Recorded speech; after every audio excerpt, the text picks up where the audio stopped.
Good afternoon, grade 12 learners. Welcome to today's lesson. I'm Mr. Mhlongo. This lesson is brought to you by the Gauteng Department of Education in collaboration with Pagama Research and Development. I'm here today to say goodbye to the prelim together with you. Remember, we met last time about paper 1, and we all saw what happened. And we are here today again to ensure that we achieve with pride so that we have a good year mark going to the final examination. This is our paper 2 revision session. Our paper 2 will be written tomorrow, the 17th of September 2024 in the morning. So I believe that you won't cross night and even forget to sleep. Then you even forget to wake up. Because this paper is very important for all of you so that you can improve your year mark. Remember, prelim is very important because it checks your readiness for the final examination. And one other thing, it might appear being difficult, but really it's not that much difficult. It is there to really check your readiness or how far have you prepared for the exam so that you can go back to the drawing board and correct what went wrong. So nothing has been broken. We are still on here and we are happy to be with you. And we will deliver everything that you need to hear and to know today. You need to have that positive attitude also on your side. Even if you did not do well in your paper 1, it's okay. You can't change that now. You need to do well in paper 2 so that you have better year mark and you go to final exam with confidence. Please join me and see what I have for you.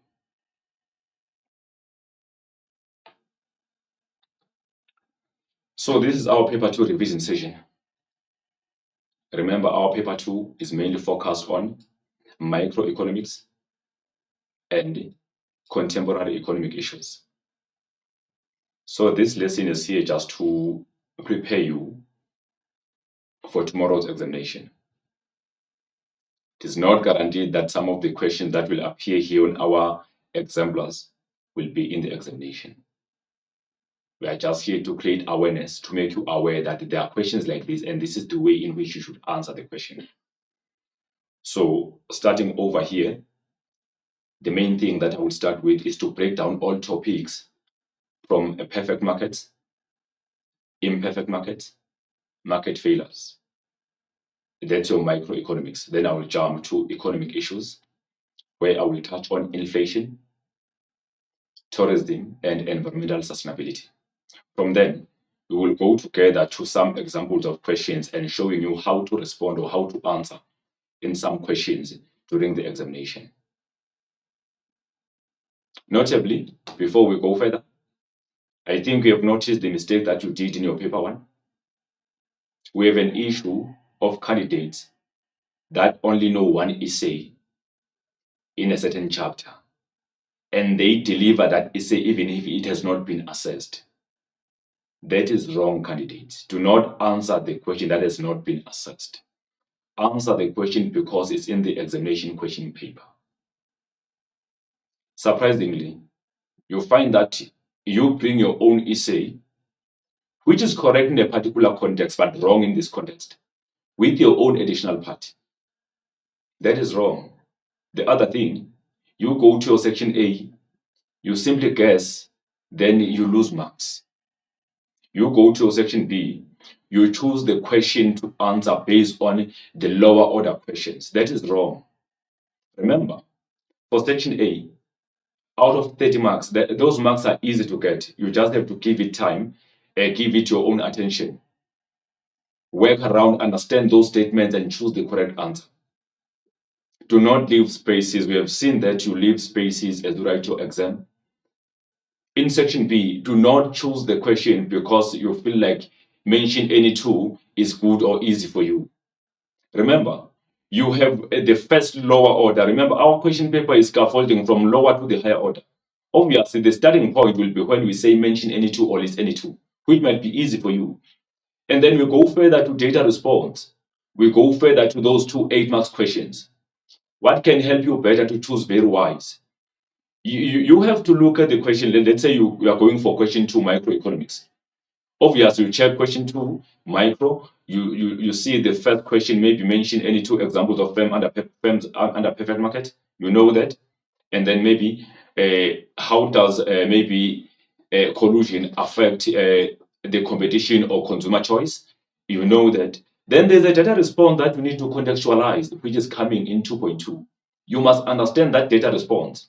The other thing that you do wrongly, you giving data response, then you decide to copy the data response or to copy the extract as it is in wrong spaces. Remember, your data response mark allocation is 11224. You can be fortunate to have the first 1 meaning the first 2 marks being in the data response or extract. However, the other 8 is not there. You must know the content for that particular topic which has been assessed in the data response or extract. So it is very important for you to know. We list or identify or mention. After that, we go further to define. And then now we start to apply our knowledge. After that, we go further for 4 marks where we apply our knowledge even further by providing 2 full answers. You go to the next data response, be able to study and understand the extract if it's given to you. Highlight, make sense before you answer the question. You go down to 2.4 and 2.5. In there, remember 2.4 is your content knowledge. Answers can be found in the textbook very easy. But 2.5 is the higher order question where now you need to do evaluation of some sort. You must know your content, linking it to the existing world. So those are 2 main questions that can guide you if you should choose the question or not. So you simply choose because you can answer those first 2 marks and you lose everything. Avoid doing that. If you go to section C, remember, section C doesn't change. Those essays have been given to you several times. Some of them have been given to you being read and being compact. But the mistake that you do is to ignore the given essay and bring your own essay. That will never give you marks. You will even fail your final exam. Avoid spotting essays. Try to ensure that if you specialize in micro, you ensure that, okay, I want to answer question 5. Know all essays for microeconomics. If you want to answer question 6, know all essays for contemporary economic issues. That will help you. Remember that even if the editorial part can be confusing, we have your introduction, which is 2 marks. Your body, the main part, which doesn't change, it remains the same. Then you must be able to bring the content for 26 marks. And then that's when you go to additional part, which will be complex. And then you go to your conclusion. So the guaranteed marks, the minimum mark that must ensure that you achieve as you leave your exam room tomorrow is 30 marks in your essay. Ensure that you have your 30 marks for introduction, body main part, conclusion that give you 30 marks. Then you go to additional part because it will depend on your level of understanding. Maybe you might misinterpret the question statement and get it wrong. But really ensure that the minimum of what you can achieve in section C is 30. Then additional part will boost you to even get the total if you understand the question very, very well, even if your answers are clear and they are in full sentences. Avoid doing wrong things because you will forfeit marks. Let it not become a habit that you leave spaces unattended. 2.5s are left, 3.5s are left, 4.5s are left unattended.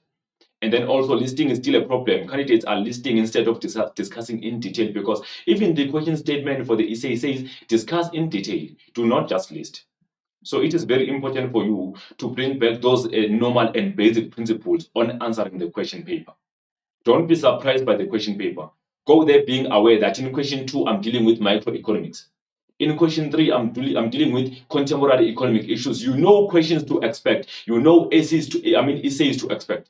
In question 4, I'm dealing with both, the combination of both micro as well as contemporary economic issues. We are ready for that. In question 5, I'm dealing with microeconomics.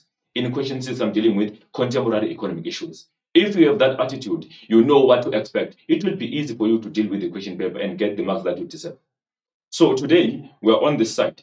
We are focusing on microeconomics as well as contemporary economic issues, which is our paper 2. And then in here, we have a perfect market. imperfect markets as well as market failures. And then our under contemporary economic issues, we have inflation, tourism, as well as environmental sustainability. These are the topics that I'll be breaking down from the beginning to the end. Then I will show you some of the examples of questions that have been asked before so that you can see how to respond in such questions. So, as usual, we give you these details of the question paper. This paper that we are writing tomorrow is out of 150, and then the duration is 2 hours. We have had some complaints, candidates saying that 2 hours is not enough. No, it is because you are not efficient. We are teaching you about efficiency in economics, allocative efficiency and productive efficiency. So if you cannot implement that in your own subject that you are receiving the content on, it will be difficult for you to really get it done. You must be efficient. You need to ensure that you spend time accordingly so that you will not be leaving some questions unattended. And then each paper consists of 6 questions divided into 3 sections, namely section A for 30 marks, section B for 40 marks, section B for 80 marks because it's 2 questions. I mean there are 3 questions, but we choose only 2. And then section C, there are 2 questions in there, but we answer only 1 question. We still have candidates that are answering all questions in the question paper. That's a problem because now you exceed number of questions expected. We are giving your educator and the marker an opportunity to choose the first questions that are coming. So please avoid doing that. Read instructions with understanding and answer according to the examination principles. And then we know that section A is compulsory out of 30 marks. These are very important marks for you. Please do not play around. Do not waste your energy here by bringing the ready answer. You don't know the question paper. None of us know the question paper. Go there, study this question statement, understand them, choose the correct answer where you have to choose. Do not give the marker or the assessor an option while giving options. That is wrong. That is not allowed. Ensure that you understand every statement before you give the correct answer. So in multiple choice, that is 1.1, it consists of 16 marks. Just get the total in there and go further to your matching items. Get these 8 marks also. And then you go to give the term in 1.3. Get the 6 marks, you get your total. But the minimum you can get, if ever there's a struggle of some sort, get your 26. Then you are almost done. Once you get your 26, especially if we are struggling to reach level 2, that 26 means you are owing less to achieve your level 2, then you can plan better for level 3 up to level 7. So please respect section A, give it the dignity it deserves, because this 30 marks cannot be like, you cannot come across 30 marks from nowhere. You need to work for it. So work for the section A. Do not guess answers. Do not bring answers that are not even there. Ensure that you understand each statement before you provide the answer. That will boost your year mark, even you have a good attitude going to the final examination. And then this is distribution of topics per question. So we have our question 1, which consists of both microeconomics as well as contemporary economic issues. It's 15 marks, which give us 30 marks. And then microeconomics also in question 2 is only micro, where we come across perfect markets, imperfect markets, as well as market failures. In our question 3, we have contemporary economic issues only, without any combination, where we discuss inflation, tourism, and environmental sustainability. In our question 4, we deal with the combination of both microeconomics for 20 marks and contemporary economic issues for 20 marks, which gives you 40 marks. And then question 5 is only microeconomics. Like I've mentioned, if you want to answer question 5, you must know all essays for microeconomics. If you want to answer question 6, you must know all essays for contemporary economic issues. So in the multiple choice, what can you do to score marks in this section? You must read the statement with understanding, then try to have an answer in your mind before you choose. That will make things more easier for you than going to choose from something that you don't even know and understand. Be precise when choosing an answer, because when give options, maybe you are given 2 options, then you have to choose. If we are choosing wrongly, then it's possible that one answer is wrong, and then there are 4 options given to you. If we have 4 options given to you, one answer is totally correct, one answer is related, 2 answers are wrong. It is very important for you to understand that before you choose. Don't just bring your own answers, like you find the person giving B. There is no such. So please avoid that. Ensure that you read with understanding before you provide the answer. That guessing will never help you. And then do not guess an answer. Contextualize, classify, giving options to the statement before you choose the correct answer. And then do not leave anything unattended. It is very important for you to ensure that you do not leave spaces. Attend to all given options. Don't leave spaces. Also, do not write an answer on top of another answer. That has been spoken about several times, but it still happens.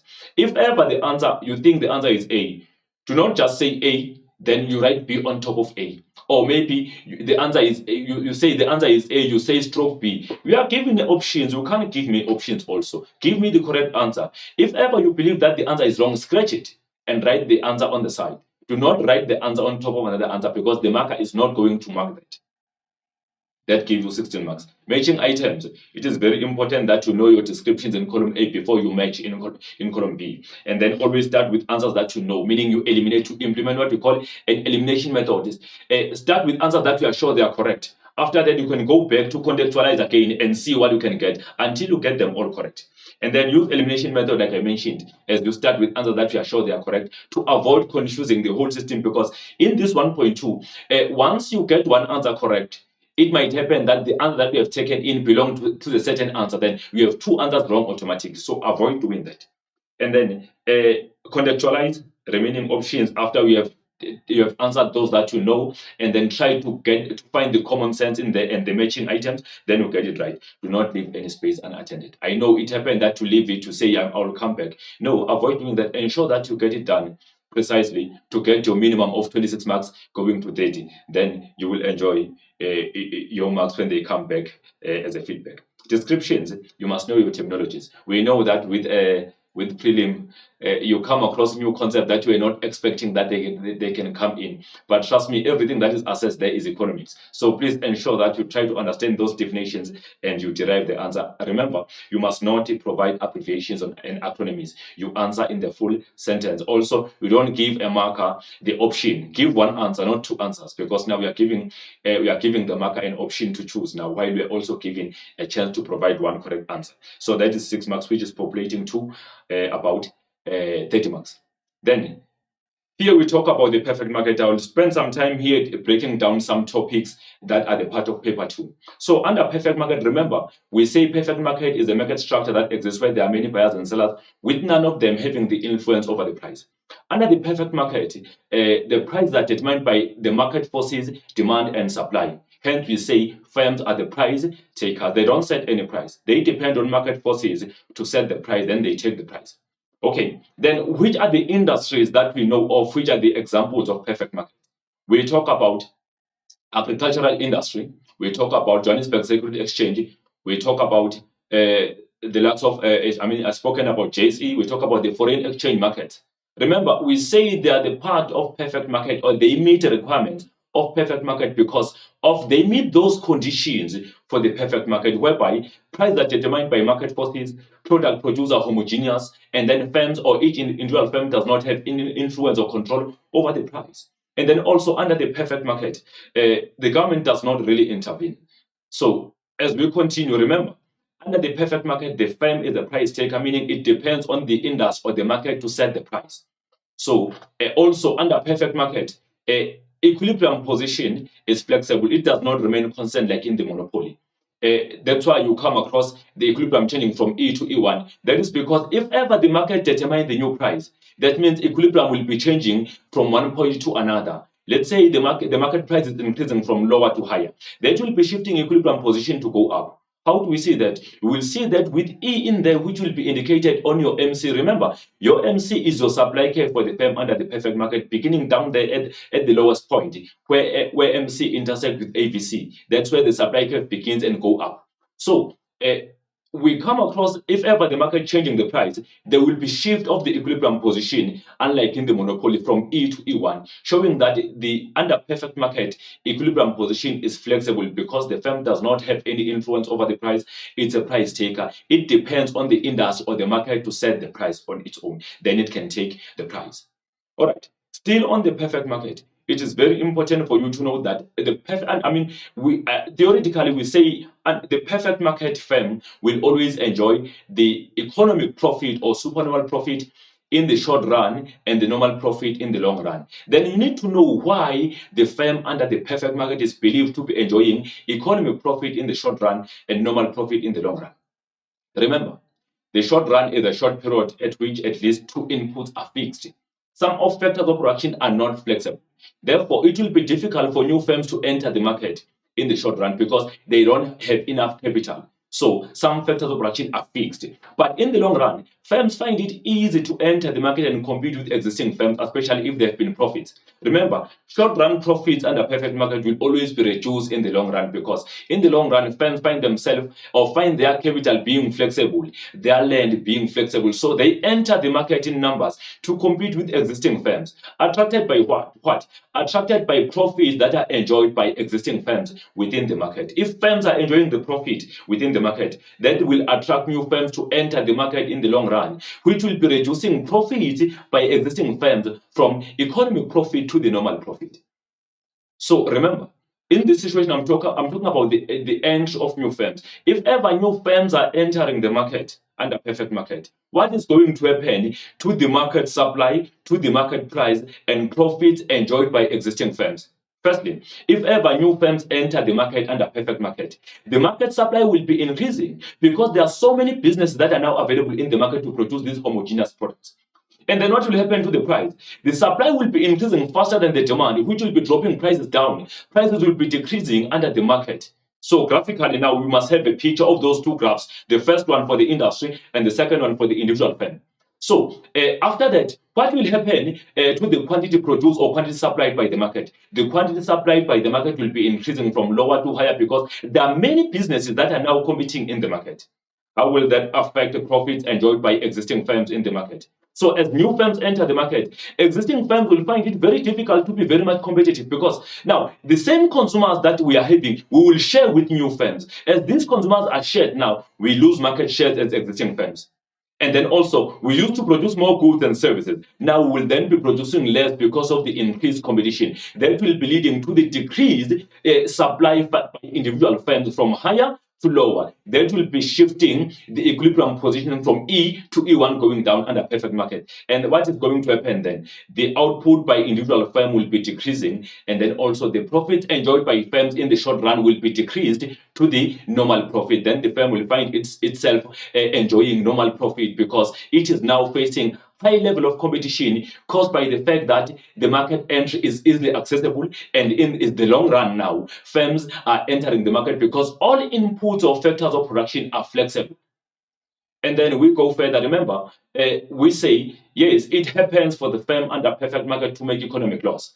How does that happen? So the firm will make economic loss if its average revenues are lower than its, cost that incurred in the business, average cost, or if the total revenues are lower than the total cost. The firm will find itself making economic profit. So it does. So in this situation, you can come across the question saying, discuss in detail 3 equilibrium positions for the firm under perfect market. They might list for you, or they will say 3 equilibrium positions. That's when now you have to discuss economic profit or supernormal profit with the aid of graphs. Remember, especially if it's an essay, with the aid of graphs.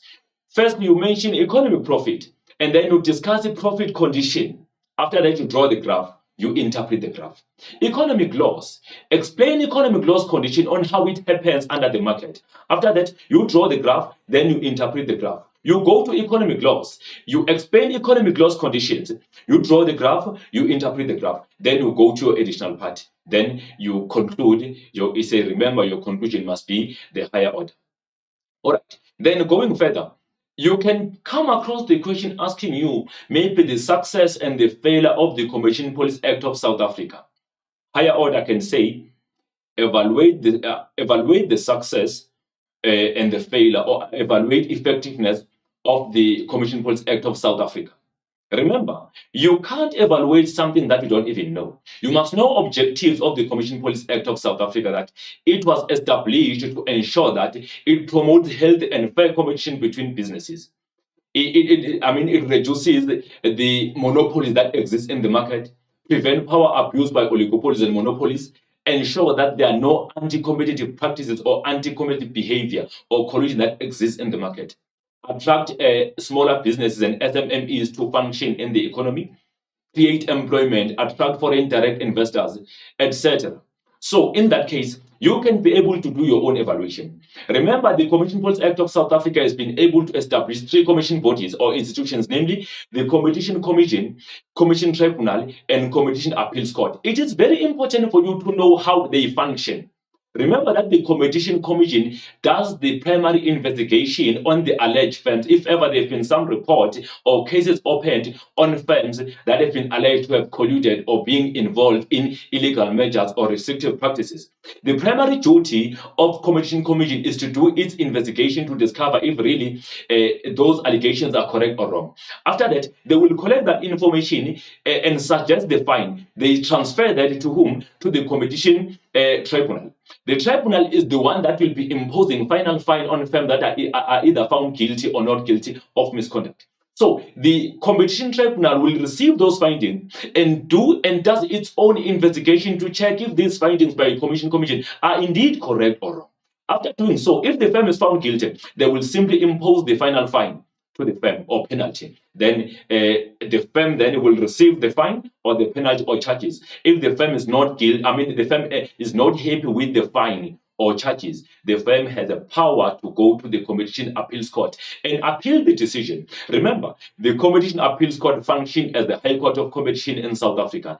What does it do? It reinvestigates again on its own to discover if these findings are indeed correct or wrong. If ever the firm is found guilty, then the fine will remain. If the firm is not found guilty, then by Competition Commission, charges will be withdrawn.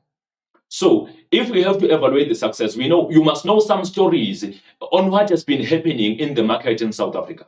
No number of firms that have been investigated over alleged restrictive practices in South Africa. Know the outcome. For instance, we talk about the current ongoing case of South African bigger insurance companies that are being alleged to have colluded or fixed the premiums of their clients, whereby they say maybe you pay 350 to get 2 million in the life cover. So all of them are doing the same thing. They're under investigation. Remember, also, we talk about some off-network providers in South Africa that have been found guilty of fixing their prices. Also, we talk about commercial banks in South Africa that have been found guilty and they were fined by fixing exchange rate in South Africa. We talk about Tiger brands, the bread industry that have been found guilty of price fixing. We talk about the Walmart and Massmart that were found guilty again of anti-competitive behavior and illegal measures. We talk about the story of SAA, which was sold 2 years ago, and then now that sale was withdrawn because of the investigation that was done by the competition tribunal to discover really if that sale was legit or not legit. So those are things that you must populate together, have the background information before you evaluate the success and the failure. So it is very important that you go through that. All right, and then remember, you can come across the question to say, evaluate advantages of perfect market. Do you know of that? You only know characteristics. Now go to the characteristics and discover what is good about the perfect market.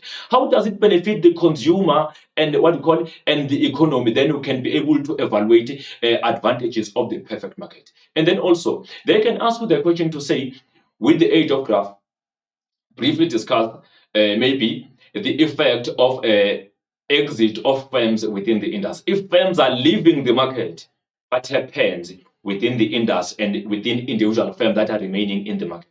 Remember, if firms are exiting the market, they decide to leave because maybe they've enjoyed their profits. What is going to happen? The market supply will decrease. The supply will be shifting from right to the left. So that will lead to what? That will lead to the supply shifting from S to S1 with a decline, which will lead to the market supply or the quantity of goods supply decreasing. What will happen to the price in the market? The price will be increasing. So individual firms, the price taker, remember. So on the second graph, the firm need to take the price as it is. So that will mean firms that are remaining in the market will be facing less competition than before. Then how is that going to affect their profits? Then firms will find themselves having a lot of goods to produce because now other firms have left, so they remain with the entire market to supply for. For that reason, individual firms will find themselves having to produce more goods and services. So the individual firm supply will increase from lower to higher. The quantity of goods produced by each firm will be increasing, which means that their profits will be increasing from normal profits to economic profit due to the fact that the market competition has been reduced, which gives them advantage to produce more goods and services and get more market share and sales in the market, which will result to them increasing their profits. Remember, that equilibrium position will be changing from lower to higher because of the increase in the profit. But if firms are entering the market, equilibrium position for the individual firm will shift from higher to lower because the prices will be dropping down in that situation. So that was your perfect market. So we'll come across some examples of firms under perfect market. Remember also the last thing, there is something that we call a shutdown. Firms under perfect market happen to exit the market. So remember, shutdown happens when the firm under perfect market cannot afford to cover its variable cost. Remember, variable costs are the costs that change with the output. So the firm does have an influence over the variable cost, unlike the fixed cost, because fixed costs are signed in the lease agreement. So if the firm is signing the contract for 1 year to pay maybe 15,000, it will be paying that 15,000 for the period of a year. So the firm does not have much influence over the fixed cost, but the firm does have influence over the variable cost. So if the firm cannot afford to cover its variable cost, that's a challenge for the business, because the firm is responsible to ensure that it controls its variable cost. They change with the output. We talk about the likes of water and electricity cost. A firm has a power to change that in daily basis. So what normally happens, the firm will stop producing the particular product if ever the firm cannot afford to cover its variable cost. The firm can shut down or stop producing a particular product if its average variable cost equals to marginal cost, or average variable cost equals to maybe also equals to AVC equals to maybe price equals to AVC equals to AR, and then AVC equals to MR. The firm will shut down. The firm will stop producing that particular product. Now, you must mind the following. Shutdown doesn't mean that the firm is exiting the market. If the firm is producing 2 or more products, it can happen that on the first product, the firm cannot afford to cover its variable cost. But for other 2 products, the firm can still able to make a profit. So the firm cannot really leave that particular building, but the firm will stop producing that particular product, because now the firm is unable to cover its variable cost. That's a shutdown, but firm will continue to produce other goods that are still profitable for the firm. That's the first condition for the shutdown. Another one is when maybe the firm, across the product, it cannot afford to cover its variable cost. Then the firm will exit, because if the firm cannot afford to deal with its daily expenses, then the firm cannot operate. So there are 2 conditions. It does mean that shutdown, for the firm to shut down, it leaves. The firm can shut down while it continues with other goods that are profitable, but stopping that product that is not profitable. That's also a part of the shutdown. Keep that in your mind. And then we go to the monopoly under imperfect market. Remember, we say monopolies exist because there is one seller and many buyers. So in that situation, there are barriers to entry that exist to block the entry of new businesses. Those barriers to entry can either be natural or artificial. Remember, natural barriers to entry create for us natural monopolies. Artificial barriers to entry create for us artificial monopolies. So if we talk about a natural monopoly, we mean the monopoly that exists when barriers to enter are of economic in nature. In that situation, we talk about situation whereby no one is blocking the entry of businesses, but the market itself automatically is blocking other businesses. For instance, if the firm existing in the market produces at the economies of scale, that simply tells you that other firms will find it difficult to enter the market, because they cannot stand that high competition. If you produce at the economies of scale, you produce more goods at the lower cost per unit and sell them at the lower cost. Whoever that wants to come and compete with you will find it difficult to compete effectively with you, because maybe that one that is willing to enter the market is producing at these economies of scale. So that creates what we call a natural monopoly. Artificial monopolies are created in this situation. There must be some legislation that are in place to block the entry of new businesses for some reasons. There must be some exclusive rights which are given to businesses by the government to be the only suppliers of a particular product. There must be patents or licensing that allow businesses to be the only producers of a specific product. That creates an artificial monopoly. Also, when the existing business buys out the competition, new businesses try to enter the market, but that existing business try to buy them out to eliminate the competition. That creates an artificial monopoly. That's why we say it exists when barriers to entry are not of economic in nature. So that's an artificial monopoly compared to the natural monopoly. Remember, if we talk about the monopolies, we say they produce unique products, meaning products they produce cannot be substituted easily. They don't have any perfect substitute. So we say they are unique or heterogeneous. And then also we say monopolies are represented by downward sloping demand curve. Yes, it's downward sloping. However, it is downward sloping, then it is relatively inelastic. The demand curve for the monopoly is negatively sloping from your top left to the bottom right.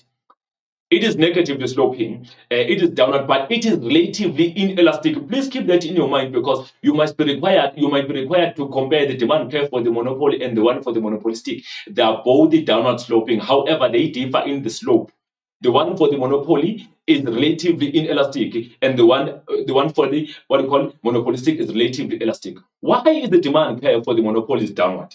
The demand curve for the monopoly is downward because the firm is a price setter. It has an influence over the price, and for the firm to influence its level of output, it affects the price. To affect the price, it affects the level of output. That is indicated along the demand curve. So, what normally happens theoretically, we say firms under monopoly are faced by downward sloping demand curve, because what normally happens, they always increase the price to decrease the output, and decrease the price to increase the output. That is indicated along the demand curve. So in that situation, the firm is faced by the downward sloping demand curve, which is relatively inelastic, sloping downward from top left to the bottom right, unlike the one for the monopolistic.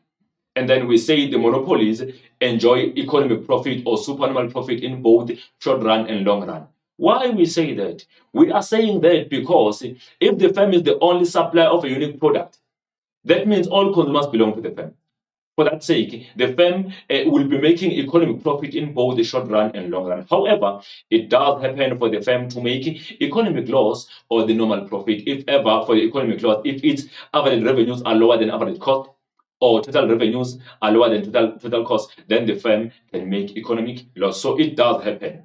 You have seen our SOEs or state-owned enterprise or natural monopolies making economic loss, but there are some reasons that will be explained going further for that. But they do make economic loss if ever their costs are bigger or higher than revenues that were earned by the business. And then going further again, remember, I think there's something that we need to discuss here for 4 marks or even more, because it's prelim. You can come across the question about MR and AR. They can ask you to say, why is marginal revenues for the firm under monopoly always lying below average revenue? Remember, graphically, we have this situation. This is your AR, is to D, and then we have this situation. This is your MR. They are all equal at the beginning when they start on your top left. They start on the same point, but as they go down, they split in between. So our MR, which is here, our marginal revenue will always cut our horizontal axis in the middle. Remember, it touches here, can even be negative. Remember, marginal revenues can decrease up to -0, but AR can never be 0 if ever the firm is producing something. So it will be difficult for MR and AR to be equal.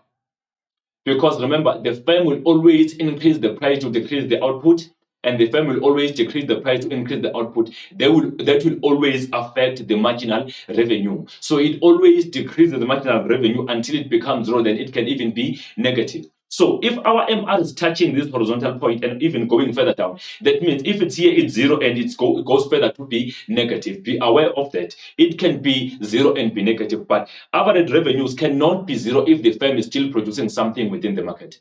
Unless the firm is producing nothing, it can be 0. But if the firm is still producing some units, AR can never be 0. For that reason, AR will always be greater than MR. It will always be above MR, because as the firm changes the price or increases the price, it decreases the output, which decreases marginal revenues.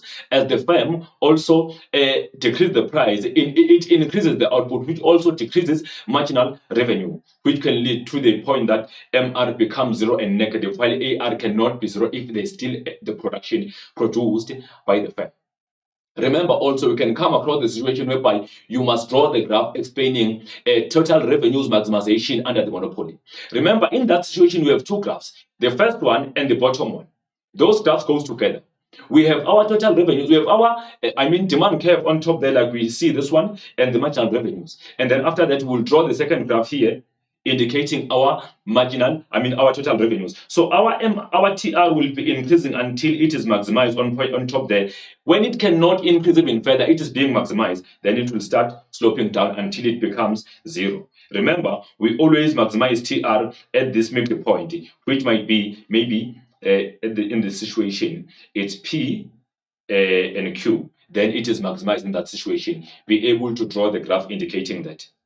And then there can also be another point here, which will be indicating the situation. This is P1, this is Q1. But we have already maximized it at this point here, where TR cannot increase even further. So it can then go down.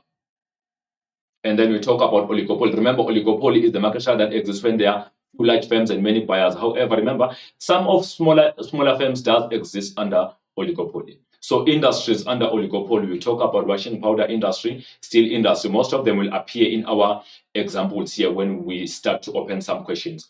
So under oligopoly, we say basically there is market interdependence. Firms are very much dependent to one another. If one firm make a profitable decision, other firms are always tempted to copy the strategy if ever it's profitable to avoid losing their market share or losing their consumers. So one thing about what we call oligopoly is collusion that we're always relating to. Remember, collusion happen if firms within the same industry work together or meet to discuss price fixing or production techniques, or if firms copy each other's strategies without any formal agreement. So that collusion can be separated into two. You have implicit collusion and explicit collusion. If we talk about the implicit collusion, we mean the collusion that is not discussed.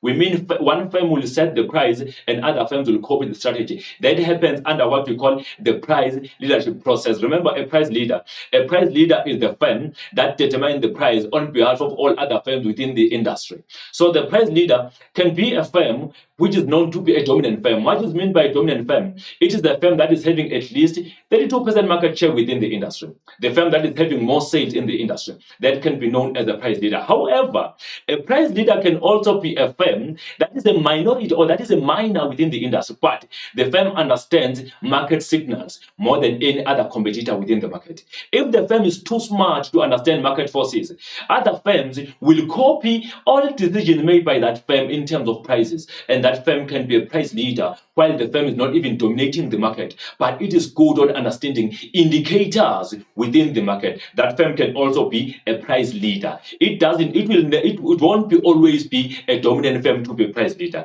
The minor firm can be a price leader if competitors believe that this firm is too smart to make profitable decisions based on prices and production techniques. So that small firm can also be a price leader. So what is meant by price leadership? It occurs when one firm set the price on behalf of all other firms within the industry. Continue. All right. So we continue. Still on the price leadership. So we check now. We have something that we call the explicit collusion.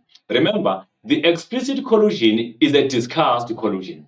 That's a collusion that occurs when two or more firms meet to discuss prices and production techniques. That kind of collusion is known as an overt collusion. It has been seen there's an evidence that firms have met to discuss. It simply happens under cartels. What is meant by the cartel? Cartel is an association of firms within the same industry where they meet to discuss pricing and production techniques. So that's an explicit because we can see that firms did meet to have some discussions. But under implicit collusion, there is no evidence of discussion. In that case, firms will copy each other's strategies without any formal agreement. And that kind of collusion that we call implicit is known as also the tacit collusion or hidden collusion. It happens easily under price leadership process. Remember the effect of collusion. Collusion has bad effects in the economy because it reduces consumer choice. It exposes consumers to high prices. And then it results to inferior quality of goods produced by businesses within the market. Those are some bad things about collusion in the market. And then still remember there's a key demand curve. This demand curve which will be bending in the middle. So that demand curve that we say is a key demand curve is a demand curve that is downward sloping but with two segments. Namely, the top segment is relatively elastic and the bottom one is relatively inelastic. What is causing this kind of the demand curve? The demand curve is so keen because of market interdependence. Remember that the first price in the middle there is known as a collusive price. That's the price that firms collectively choose to use within the market under either implicit or explicit collusion. And then after that, if one firm decides to increase its prices from the lower amount to the higher amount, that while other firms are keeping their prices down, then what is going to happen? Competitors will not be increasing their prices. Why they won't increase their prices? Because they avoid losing their market share. So by doing that, that will be creating your top segment of the demand curve, which is relatively elastic. So there will be a relative, elastic demand curve, indicating that as one firm under oligopoly lower the price, under pure oligopoly lower the price, other firms, increase the price. Other firms keep their prices low. Consumers will be very sensitive to the increase in price, and then the firm will be losing its market share. Then create the top segment, which is relatively elastic. And then the bottom segment, which is relatively inelastic. Then the question is why this demand curve is like this. It is relatively inelastic because if one firm decides to lower its prices under oligopoly, with the aim of getting more profits and revenues or market share in the industry, other firms or competitors will do the same to avoid losing their market share. So what is going to happen? Any expected profit by this firm that decreased the price initially will be lost immediately. As the profit is lost immediately, then that will mean other firms have already decreased their prices to try losing their market share. Then that will create the inelastic demand curve, which is the bottom segment, meaning consumers become not very sensitive to the decrease in price if all other competitors lower their prices with the same margin. There is no incentive for one consumer to leave the first supplier to the second supplier. That's why we'll be having the bottom segment, which is killed. The media price there that we'll see along the discussion will be indicating to us what we call, will be indicating to us the collusive. That's a theory about the Kint demand curve under oligopoly. Remember, under the oligopoly, what normally happens? Firms always avoid competing over the price because they avoid the price war. The price war will be when one firm lower the price, other firms do the same. One firm increase the price, other firm do the same. So in that case, that's a price war. So they avoid the price war by using what we call the non-price competition strategies as they compete. They don't compete direct with the price. They use some other strategies that can result to them getting more market share or more sales within the market. In that case, we can count the likes of maybe advertising and marketing, door-to-door delivery, the packaging, product development, product proliferation, etc. Or maybe also doing the business over the internet, operating for long hours, extra hour services. Those are some of the things that will be done by businesses to attract more consumers. Check the petrol filling stations, that petroleum industry. They sell fuel at the same price. However, what normally happens, they use different strategies to attract consumers to come to buy from them every time. So we call those things non-price competition strategies. Some of them are called loyalty schemes or loyalty points, where you will be buying, as you buy more often, you accumulate your points to change them into money and you can be able to buy your fuel in there. So that's an example of non-price competition strategies under oligopoly. And then we go further to what we call a monopolistic. So if we talk about the monopolistic, remember, we refer to the market structure that exists where there are many buyers and sellers. So in that case, it looks similar to the perfect market. However, it differs. How does it differ?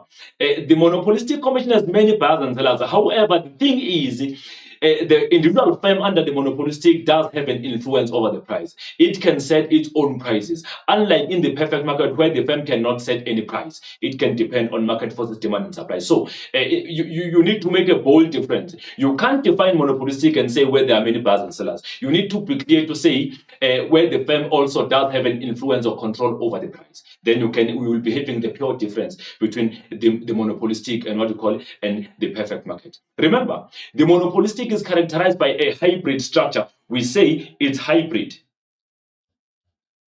Why the structure for the monopolistic is hybrid? It is because the monopolistic is characterized by, both features of the perfect market and imperfect market. Then we say that structure in combination is hybrid. So what is special about the monopolistic? It is the combination of both perfect and imperfect market. So other than that, the monopolistic is having some features that you know under monopoly and some that you know under what we call the perfect market, perfect and imperfect. Then industries under monopolistic, we talk about hairdressing industry, fast food industry, and many more. So, and then also, if we talk about monopolistic, the demand curve for the monopolistic is unlike the one for the monopoly. It is indeed downward sloping, but it is relatively elastic like this. Why?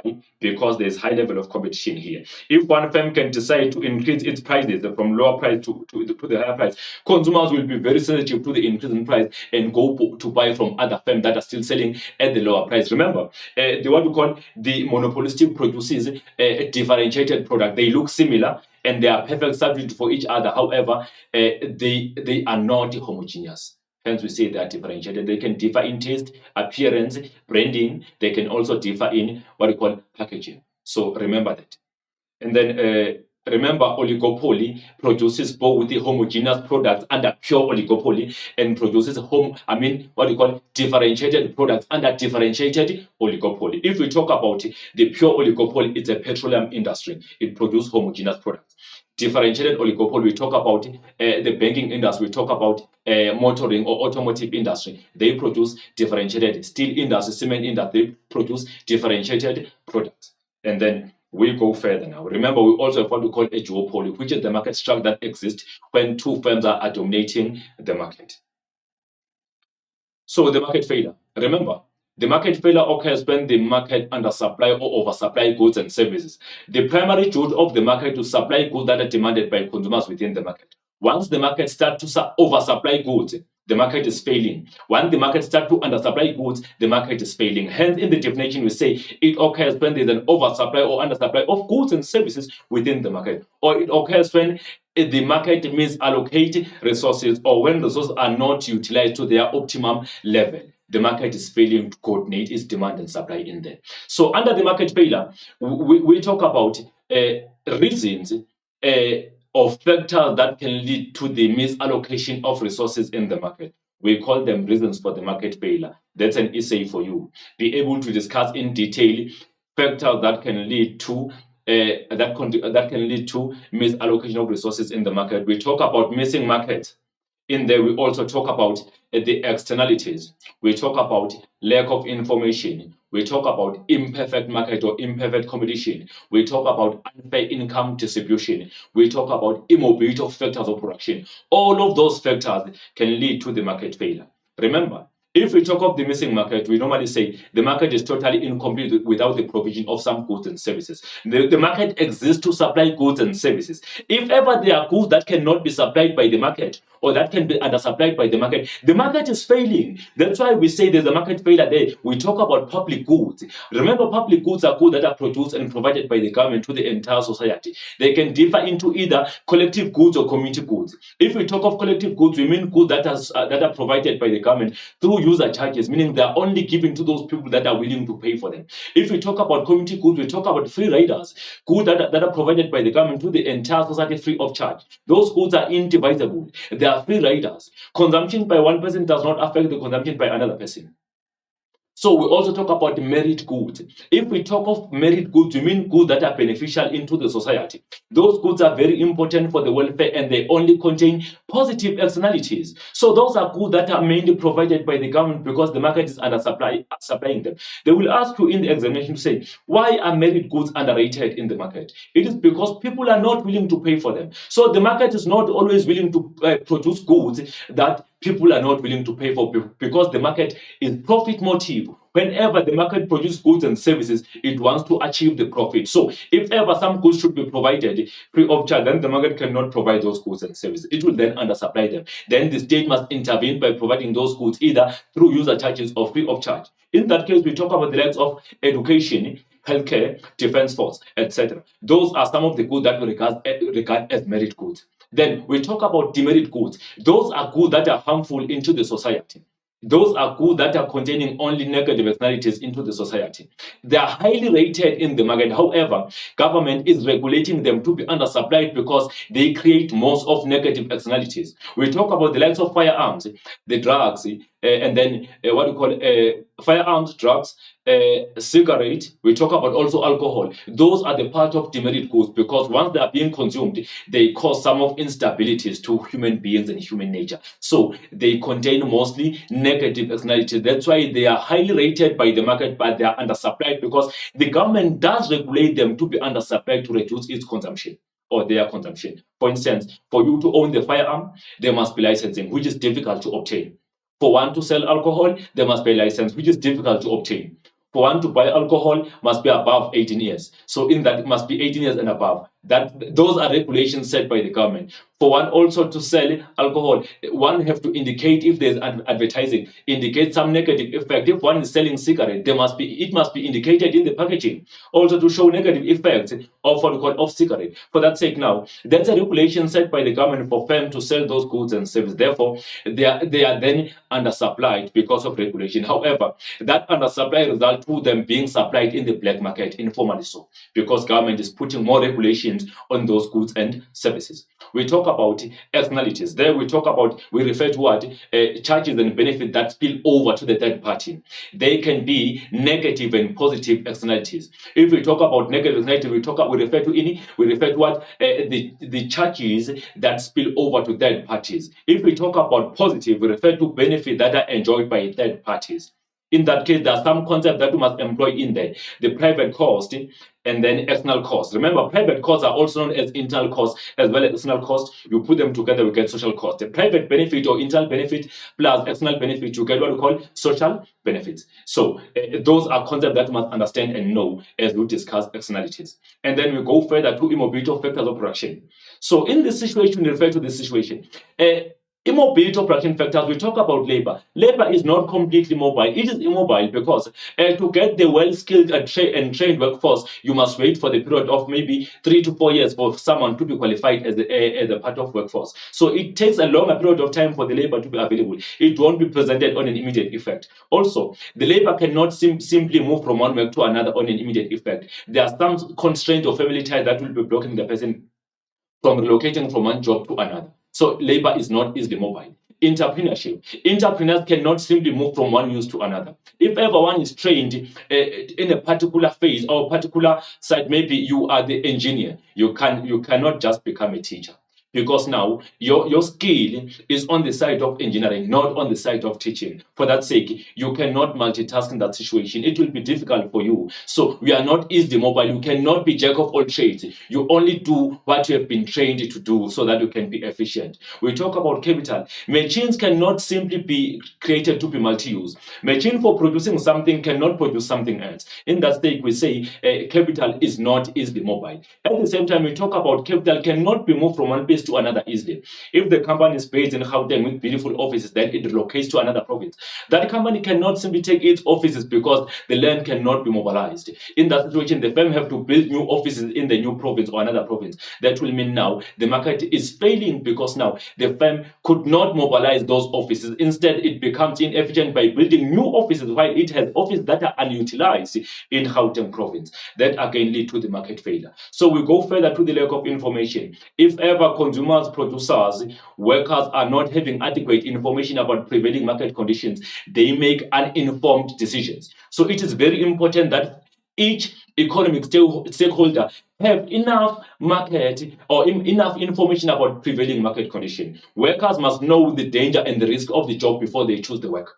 And then consumers must know where they can find the product and the amount of money they can pay for the product so that they can make informed decisions. They must also know the brand they're looking for and the quality so that they cannot be overcharged at times through price discrimination. So it is very important for factors of product, for people to have complete information. Entrepreneurs must have adequate information also, or producers must have adequate information about the market where they can find most affordable capital or machinery, because they find themselves having to employ the labor that is too expensive while there's a market that offers the cheap labor. So that can lead to the market failing because they are not fully informed. They must have adequate or enough or sufficient information about the prevailing market condition. There must be no asymmetric information where one party is having more information than another party. There must be no principal agent information where one is holding on more info, one has less info. That can lead to the price discrimination.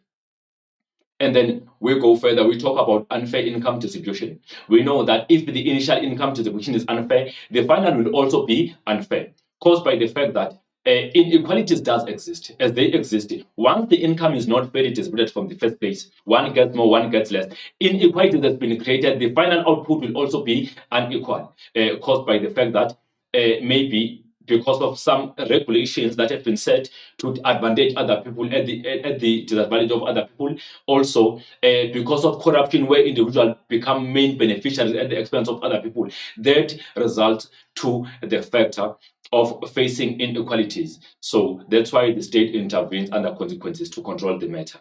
And then imperfect market structure. That's when we talk about monopolies and oligopolies being involved in power abuse, where now they will charge excessively high prices above marginal cost to exploit consumers, where they will be protected by barriers to entry in the market to prevent the entry of new businesses, which prevent the competition, where they will be involved in aggressive advertising to make their goods appear being popular and superior from those of the competitors. So imperfect market structure is bad at times because also it does not open the room for price negotiations. It only produces goods only for those who can afford. Those who cannot afford can go without the product.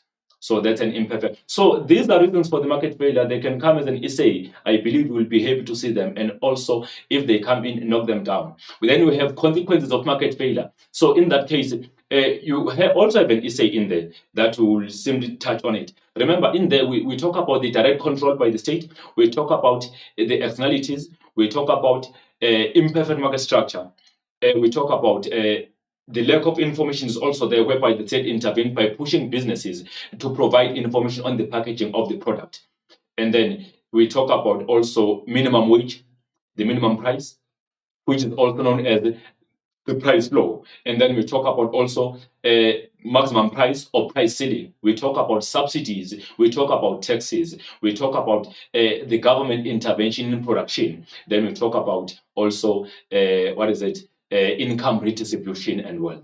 Those are consequences of market failure. There are also an essay. The essay can say, with the aid of graphs, discuss state intervention as a consequence of market failure. Remember, we also have graph for what we call the externalities.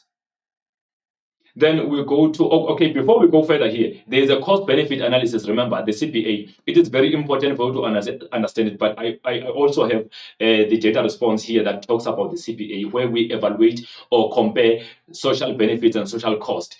Within the CPA, we come across the CBR, which is known as cost benefit ratio, that will also be discussed. So now, under inflation, remember, inflation is one of those problems in South Africa, which is also necessary to occur because it gives the monetary value to goods and services. In South Africa, South African Reserve Bank is responsible to control inflation. South African inflation target is between 3 to 6%. And then if ever inflation goes above 6%, we have a problem. There must be a quick intervention. If it goes below 3%, there must also be intervention because now that can be seen as a deflation. So our governor of Reserve Bank is Mr. Lesetja Kganyago so far, and MPC, the Monetary Policy Committee, is the committee that is responsible to take care of price stability by monitoring interest rate and other monetary policy instruments. And then also, whenever inflation increases, it decreases the buying power parity of money, meaning the money will be losing its buying power, resulting to people affording less and becoming more vulnerable. So in economics, we say it erodes the value of money. The money becomes worthless because of high level of inflation. So within the inflation, we define it as a significant increase in general price level. After that, we measure the inflation.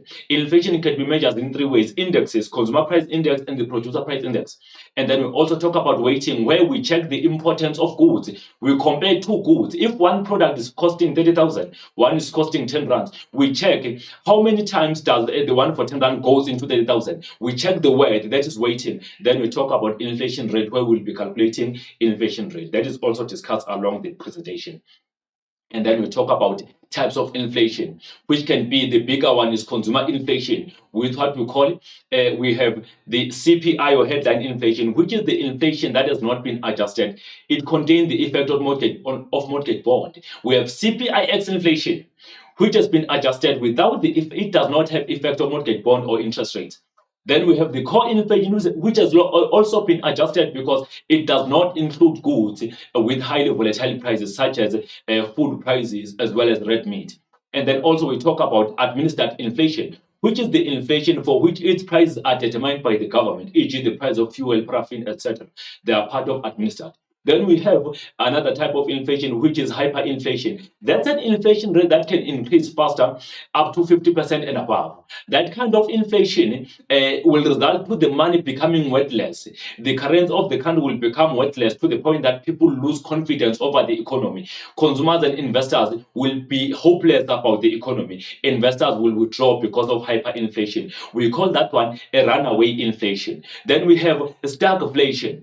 That's an inflation rate, type of inflation that will occur if ever there's a high level of inflation, lower economic growth, and high level of unemployment rate. That kind of the inflation candidate is caused by restrictive policies applied by the government. Whenever the government implement restrictionary monetary policy and restrictionary fiscal policy, that can lead to less money supply available in the economy and cause further harm into the economy.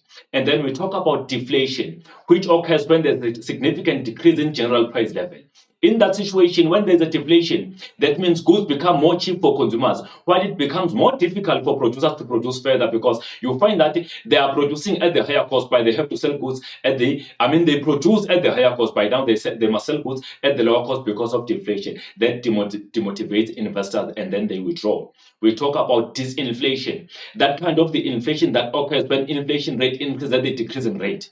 Maybe last year the inflation increased by 2.5%, but this year it increased by 1%. The inflation is increasing, but at the decreasing rate. We call that one a disinflation. Then remember, we go back to CPI and PPI. In the basket of consumer price index, what do we have? Remember, consumer price index measures the basket of goods and sales for typical average South Africans. In the CPI basket, we are concerned about the cost of living. What is in there? Under CPI basket, we have consumer goods, we have services, we have value-added tax, we have interest rate, we have prices for imported goods, imported consumer goods and services. We don't have capital goods.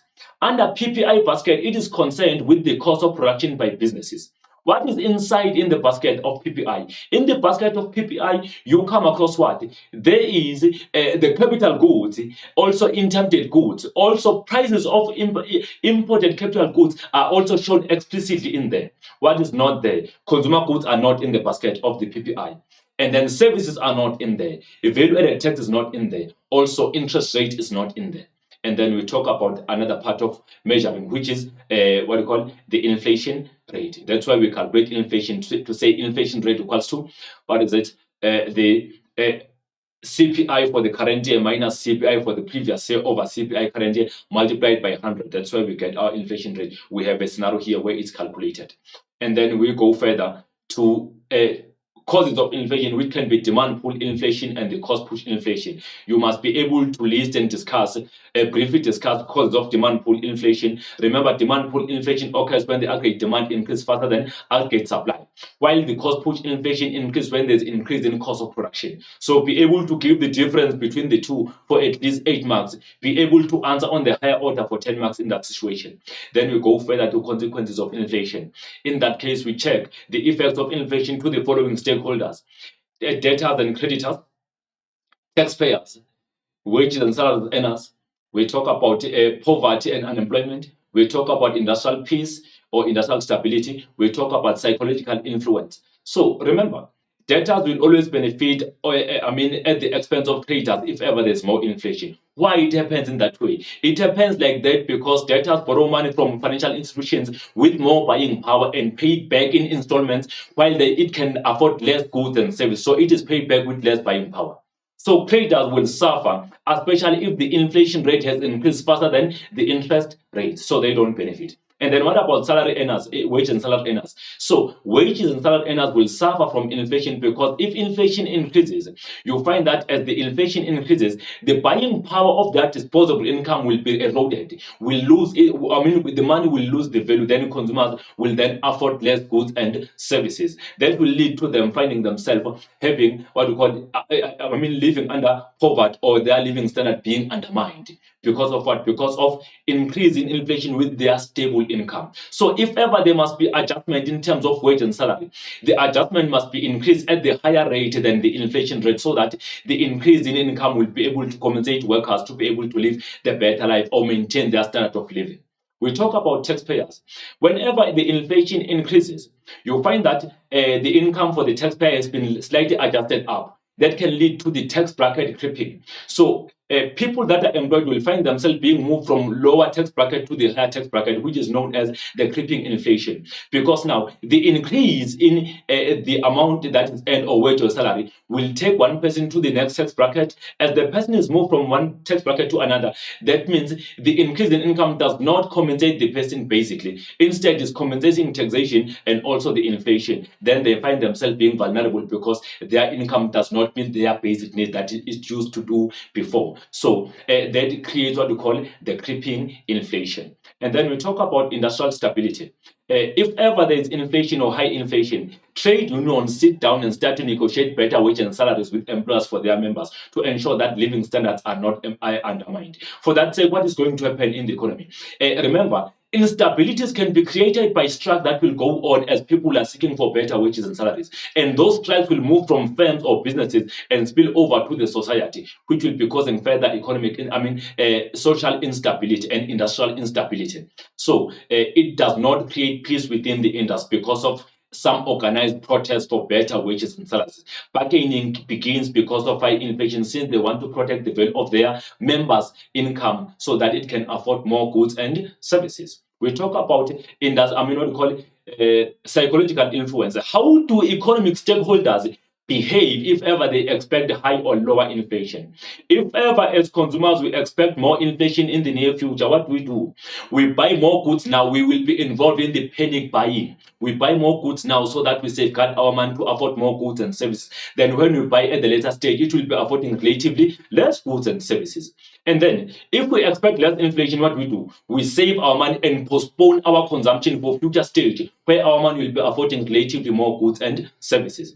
And then also, what will happen to businesses? If businesses are expecting more inflation in the near future, what do? They increase their prices now, ensuring that they get profit now, then which will compensate them during a high level of inflation where consumers won't be buying more goods and services. At times, if they expect more inflation, what do? They produce more goods now when capital goods are still mostly affordable. And then at the later stage, they have already goods available. So if they expect lower inflation, what do? If businesses are expecting less inflation in the near future, they can do the following. They cannot invest now. They can delay and invest at the later stage by buying more capital goods or machinery where they will be mostly affordable. And then what about the government? When the government expects high inflation in the near future, the government intervenes with relevant policy measures to safeguard the value of money by fighting the inflation before it even occurs. And then we go to the measures. Okay, before we go further, we talk about the likes of effect of inflation also on poverty and unemployment. Remember, if ever there's more inflation, people will find themselves losing their job because consumers demand relatively less goods and services since their buying power rate of money decrease. And then there will be no need for much labor force or workforce. Then people will be retrenched. There will be high level of unemployment. Remember, high inflation will lead to the increased what we call cost of production. Also, then workers can be retrenched in that situation. Then they find themselves with stable income or no income at all, which will lead to them living under poverty and being unemployed. Measures to combat inflation, where fiscal measures and the monetary measures is also an essay.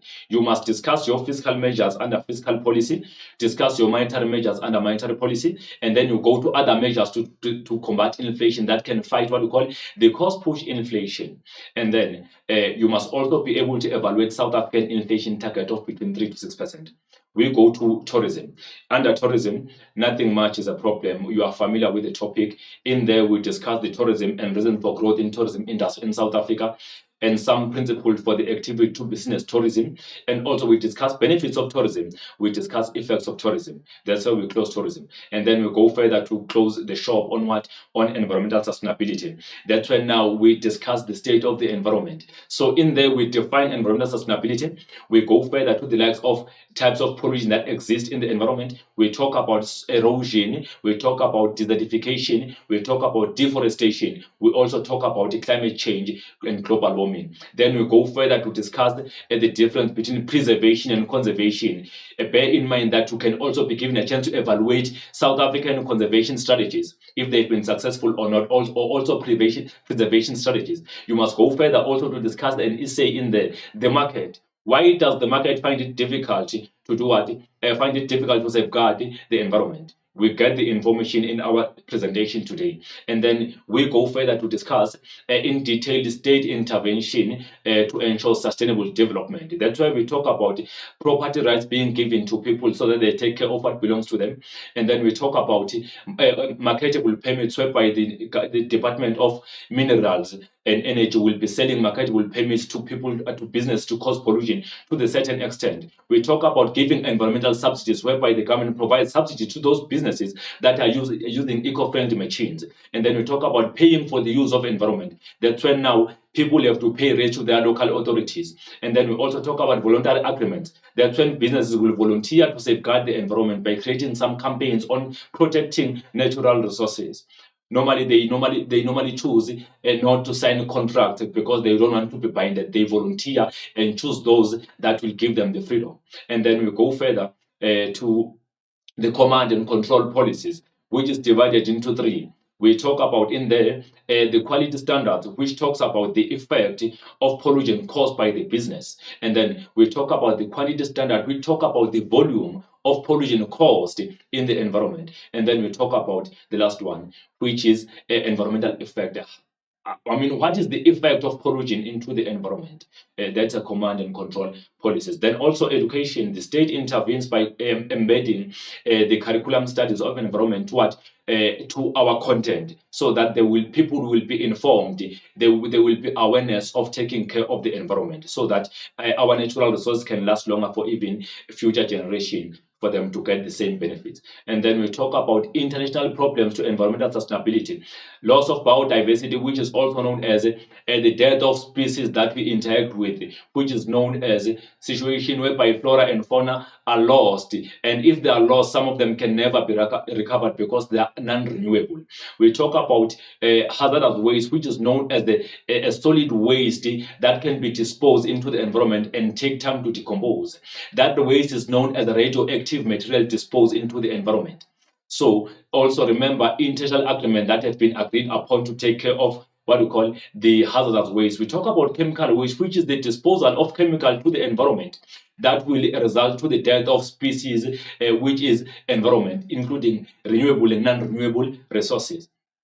So if those species can be lost, sometimes we cannot recover them because of chemical. Remember, chemical waste is normally done by pharmacies into the environment. So if they are not safeguarding their chemicals or disposal of their chemicals, that can affect environment, plants, as well as animals. So it can lead also to infertility. We talk about also the loss of indigenous knowledge. We say this is the knowledge that is transferred from one generation to another. So it should be taken care of, because if we lose it, it will never be recovered. We talk about the climate change, which is known to be unpredictable change in weather patterns. In that case, you also discover agreement that was agreed upon international to take care of what we call the climate change. Then we go to international agreements, which is Rio 5, Rio de Janeiro. We talk about COP17 up to COP26. We talk about Johannesburg Summit, Stockholm Conference, Basel Convention, etc.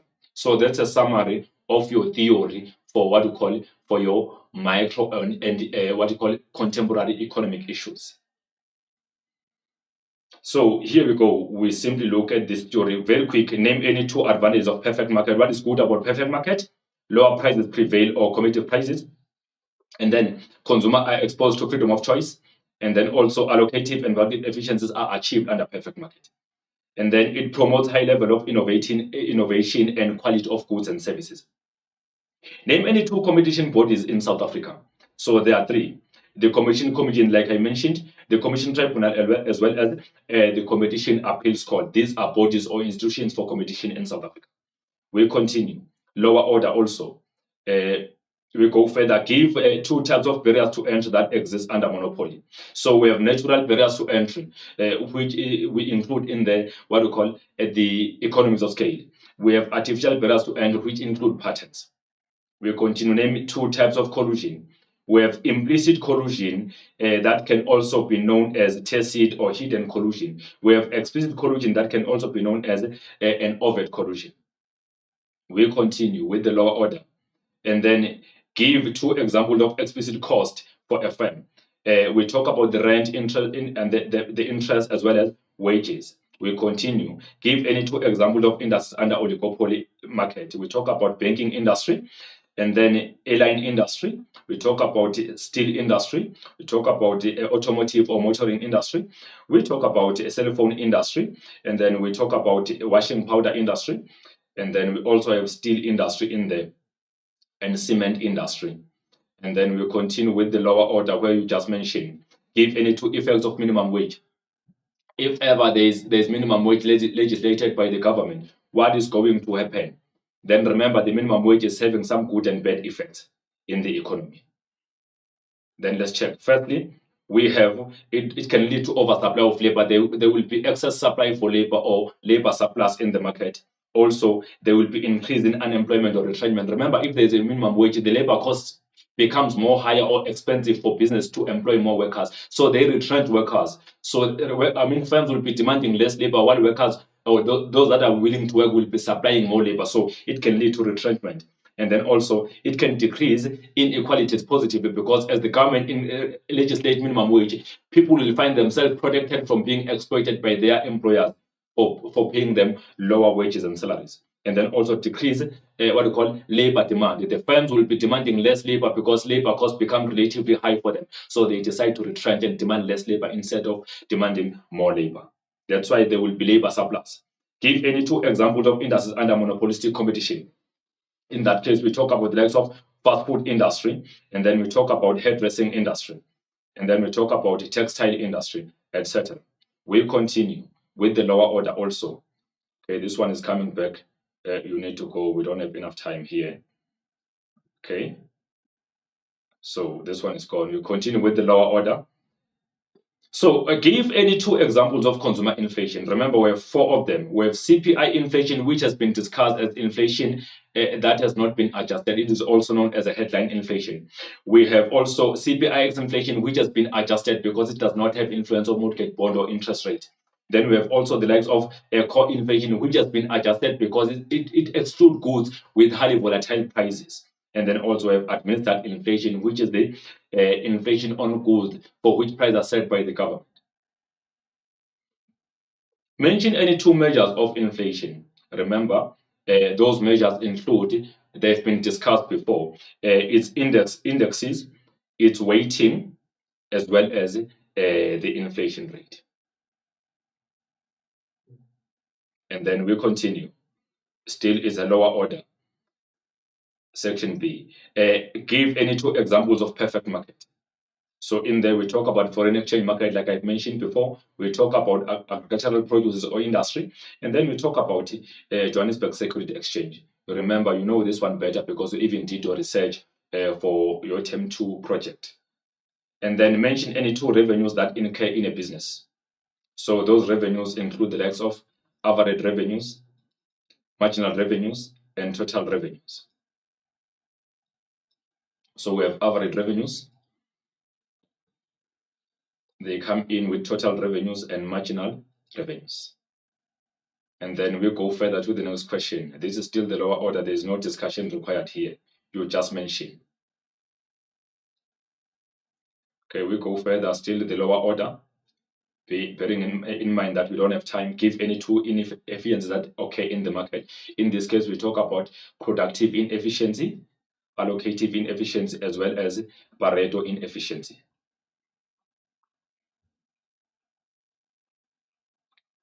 Okay. We'll continue with our technical error here. So our inefficiencies. Okay, this one is coming back again.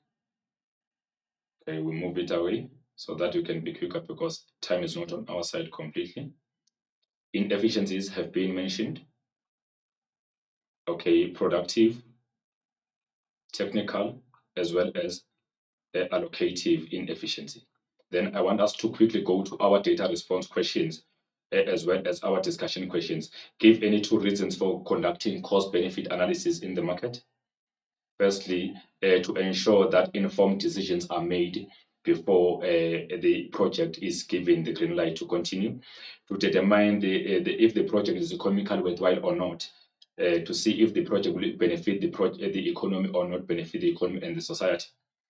Also, we check also to compare social costs and social benefits related to the project. Those are some reasons why we conduct what we call the CPA. And then we continue. We have a technical error on this moving thing. So be patient so that we can start to move slowly. We continue again, lower order continues again. So I will be skipping some of the slides, give any two negative externalities. Negative externality of tourism. So meaning how does tourism negatively affect the environment and the society? So we're looking for negative externalities. Firstly, we have the likes of increase the prices for local people. Remember, if ever there are tourism activities in the area, businesses will increase their prices to get more profits, which will be affecting local people also because of that particular increase in prices. And then also, we talk about technical error again. So let me just try to be manual on this one. Destruction of flora and fauna. Environment will be destructed. Living things and non-living things will also be affected. So we go further. We talk about also increase in level of pollution. Remember, they cause pollution in the environment as people come around. They burn fossil fuels with their cars. They also litter and they leave their carbon footprint. And then environmental stress. If ever there are more people in one area, it causes environmental stress. Environment can be degraded. And then high level of traffic congestion can also be there. And then also there can be a shift of landscape as we improve the superstructure and infrastructure because of tourism industry. Mention any two intentional measures to ensure environmental sustainability. They've been mentioned before. Loss of biodiversity. We talk about chemical waste and then hazardous waste. We talk about what we call climate change as well as indigenous knowledge. Then we go further. This is the monthly order where we discuss. So now you must be able to link in here because we will be given the question. You must understand this question before you answer. For instance, how can environmental subsidies be used to ensure sustainable development? So what is being mentioned? So subsidies can be granted to business to reduce environmental damage by recycling bottles, cans, and cardboards. Also, the government can subsidize new technology that saves energy, such as energy saving bulbs or solar geysers, air power to reduce air pollution. And then also promoting environmental friendly substitutes like unleaded petrol. So you must be able to answer in the full sentence here. And then we continue. Why are the merit goods normally undersupplied by the market? That has been mentioned in my discussion before. So remember, that the market only produces goods that are profitable. Some goods are highly desirable for the general welfare of the people, but not highly rated by the market. Private costs exceed private benefits. So they are undersupplied because people are not willing to pay for these goods. And then what impact does preservation have on the environment? If ever there's a preservation of non-renewable or renewable resources. So preservation prevents the extinction of plants and animal species. It ensures that non-renewable resources are not lost forever. They are used in a manner that can keep them intact even for future generations. And then we continue. And then why will the economic profit made by perfect market individual firm disappear in the long run? I think that was discussed above. Profit attract new business to enter the market. So that will result to increase in competition and reduce profit in the long run.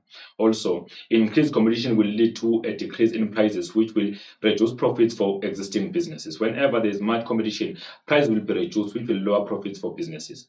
And then there can be an increase in the number of substitute products produced, which will reduce the demand. So if ever there are more substitutes available now, the demand for product by existing firms will be reduced because of what? Because of high number of substitutes.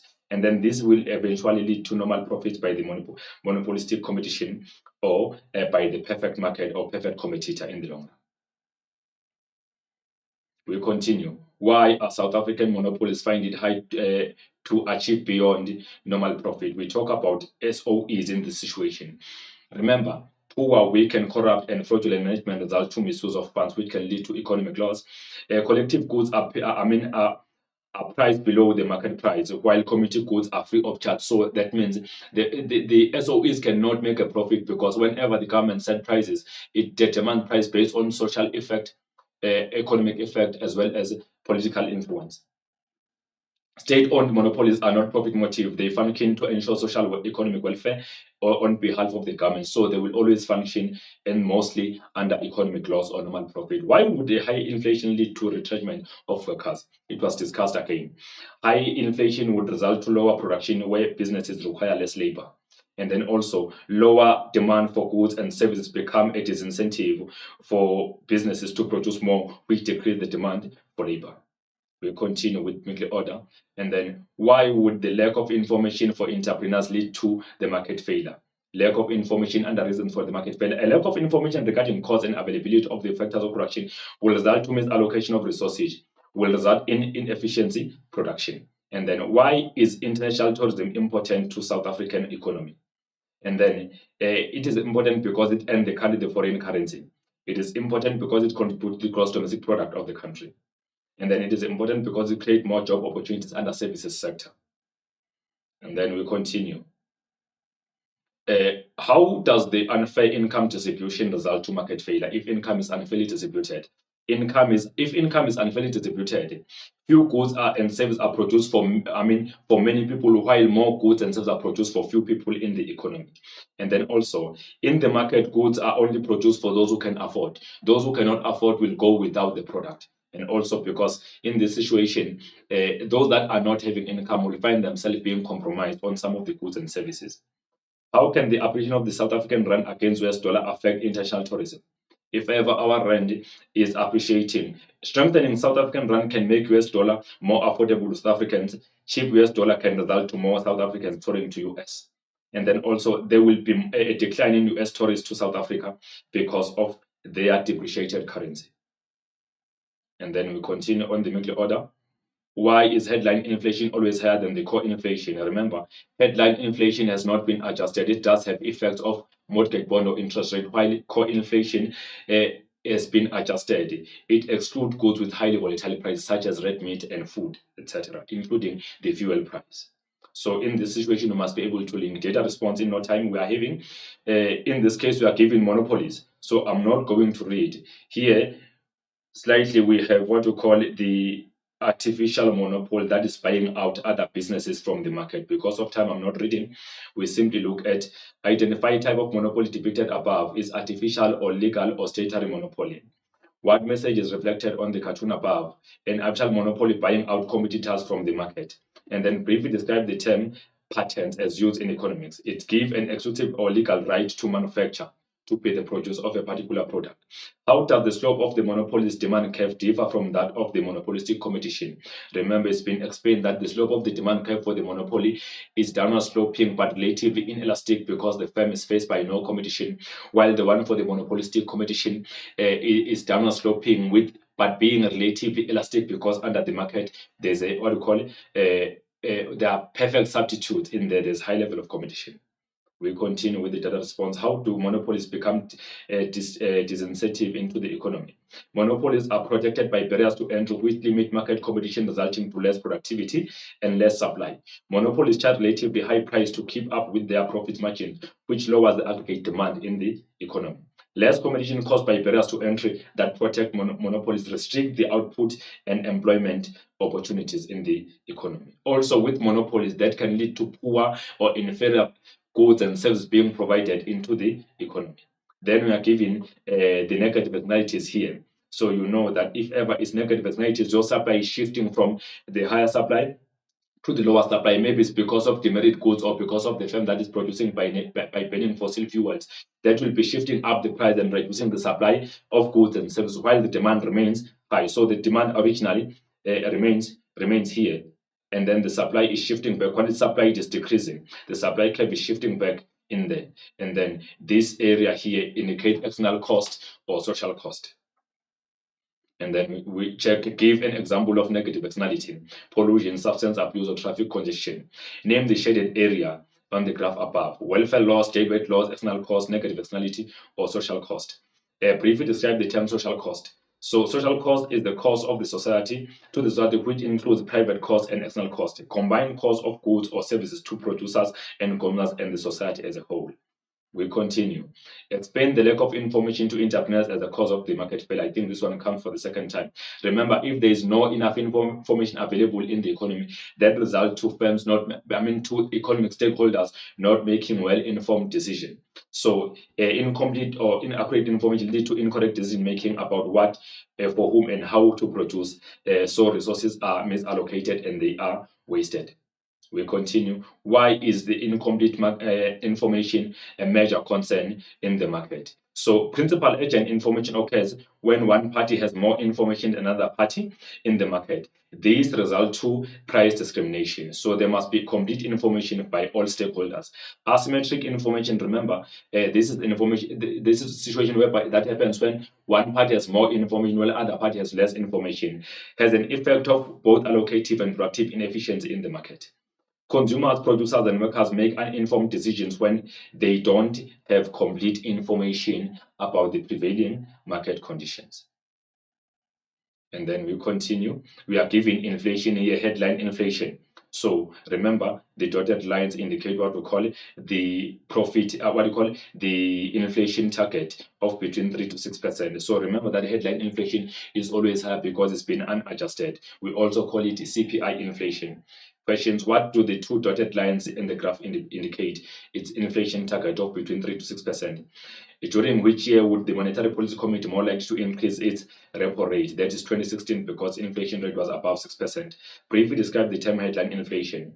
In inflation rate that represent the cost of basket of goods of an average South African household, which is measured by the consumer price index on unadjusted figures. And then we continue. Explain the influence of inflated expectations on consumer expenditure. We know that if ever consumers are expecting more inflation, they will be involved in panic buying. So under inflated conditions, consumers expect prices to rise further and start to buy more goods and services, e.g. petrol prices. Labor unions wish to protect their members' income against erosion of purchasing power caused by the inflation. Consumers can save their income and postpone spending for future when it can afford more goods and services if ever they expect that inflation will be declining in the near future. Or how would the increase in value-added tax impact on the economy? An increase in VAT will ensure increased government revenue, which would allow government to provide more services into the society. Lead to decrease in government revenue due to consumers reducing their consumption. Influence production or supply negatively due to decrease in demand through high prices. And then impact to lower income growth more adversely due to regressive nature of taxation. Impact negative on the level of aggregate demand due to increased prices that might lead to more unemployment. And then stabilize the inflation rate due to lower demand for goods and services. Here you are given the kinked demand curve under the oligopoly market structure. The top segment is relatively elastic. The bottom one is relatively inelastic. This is our collusive price. This is our collusive price, which is 40, 45 is individual, and also 28 is individual. So this indicates our collusive price. Then let's check the questions. And then identify the inelastic segment on the demand curve. So that is ED1. This is the one. And then the second or bottom segment. Name the demand curve depicted here. It's a kinked demand curve because it is bending in there. And then also we continue. Briefly describe the term tacit collusion. Remember, tacit collusion is also known as implicit or hidden collusion. So the behavior by firms is motivated by an arrangement that is not formal, or unspoken actions between oligopolist firms that are likely to minimize a competitive response. And then when the dominant firm increases its price and hope that its rivals or competitors will see it as a market signal and increase their prices too. That's when we talk about the tacit collusion. How does the profit of oligopoly differ from the profit of monopolistic competition in the long run? Remember, in the long run, the monopolistic competitor will be making normal profit because of the increasing level of competition. And also, remember, there are no barriers to entry. The oligopolist firm will find itself enjoying economic profit or small profit in the long run because they fix prices through collusion so that they will keep up with their prices. The oligopoly will make economic profit over a long run compared to the monopolistic competitor. Why will the producer be reluctant to decrease his price from 40 to 28? Show all calculations. Here you must calculate your total revenues from collusive price to the lower price. The producer's revenue will decrease at the price of 40. The producer will earn 28,000, where we say 40 times 700. compared to income of 22,400, where 28 multiplied by 800 will be giving us lower revenue. So revenues will be decreasing by the business. At 40, at 40 rand, the revenue would be 28,000 compared to 22,400 at 28 rand. Therefore, producer will not decrease its prices because the decrease in price by the oligopolies will be compromises revenues earned by the business. Here we are given the shutdown graph. So identify the supply curve for the firm under perfect market. Supply curve is the MC, but it starts at the lowest point of the MC where MC equal to AVC. What is indicated by point C? Point C indicates the shutdown because the firm will stop producing in that condition because it cannot afford to cover its variable cost, or price equals to marginal revenue. Price equals to AVC, and then also AVC equal to MR, AVC equal to AR, and AVC equals to D. Briefly describe the term perfect market. Obviously, why are variable costs important in determining the firm's survival in the market? Remember, firm does have influence or control over variable costs, so it must be able to cover its variable cost. Why does the perfect market committee firm face by a flexible equilibrium?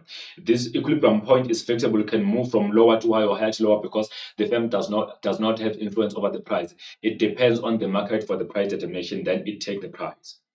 Then identification, its marginal cost. Identify the supply curve is MC at its lowest point.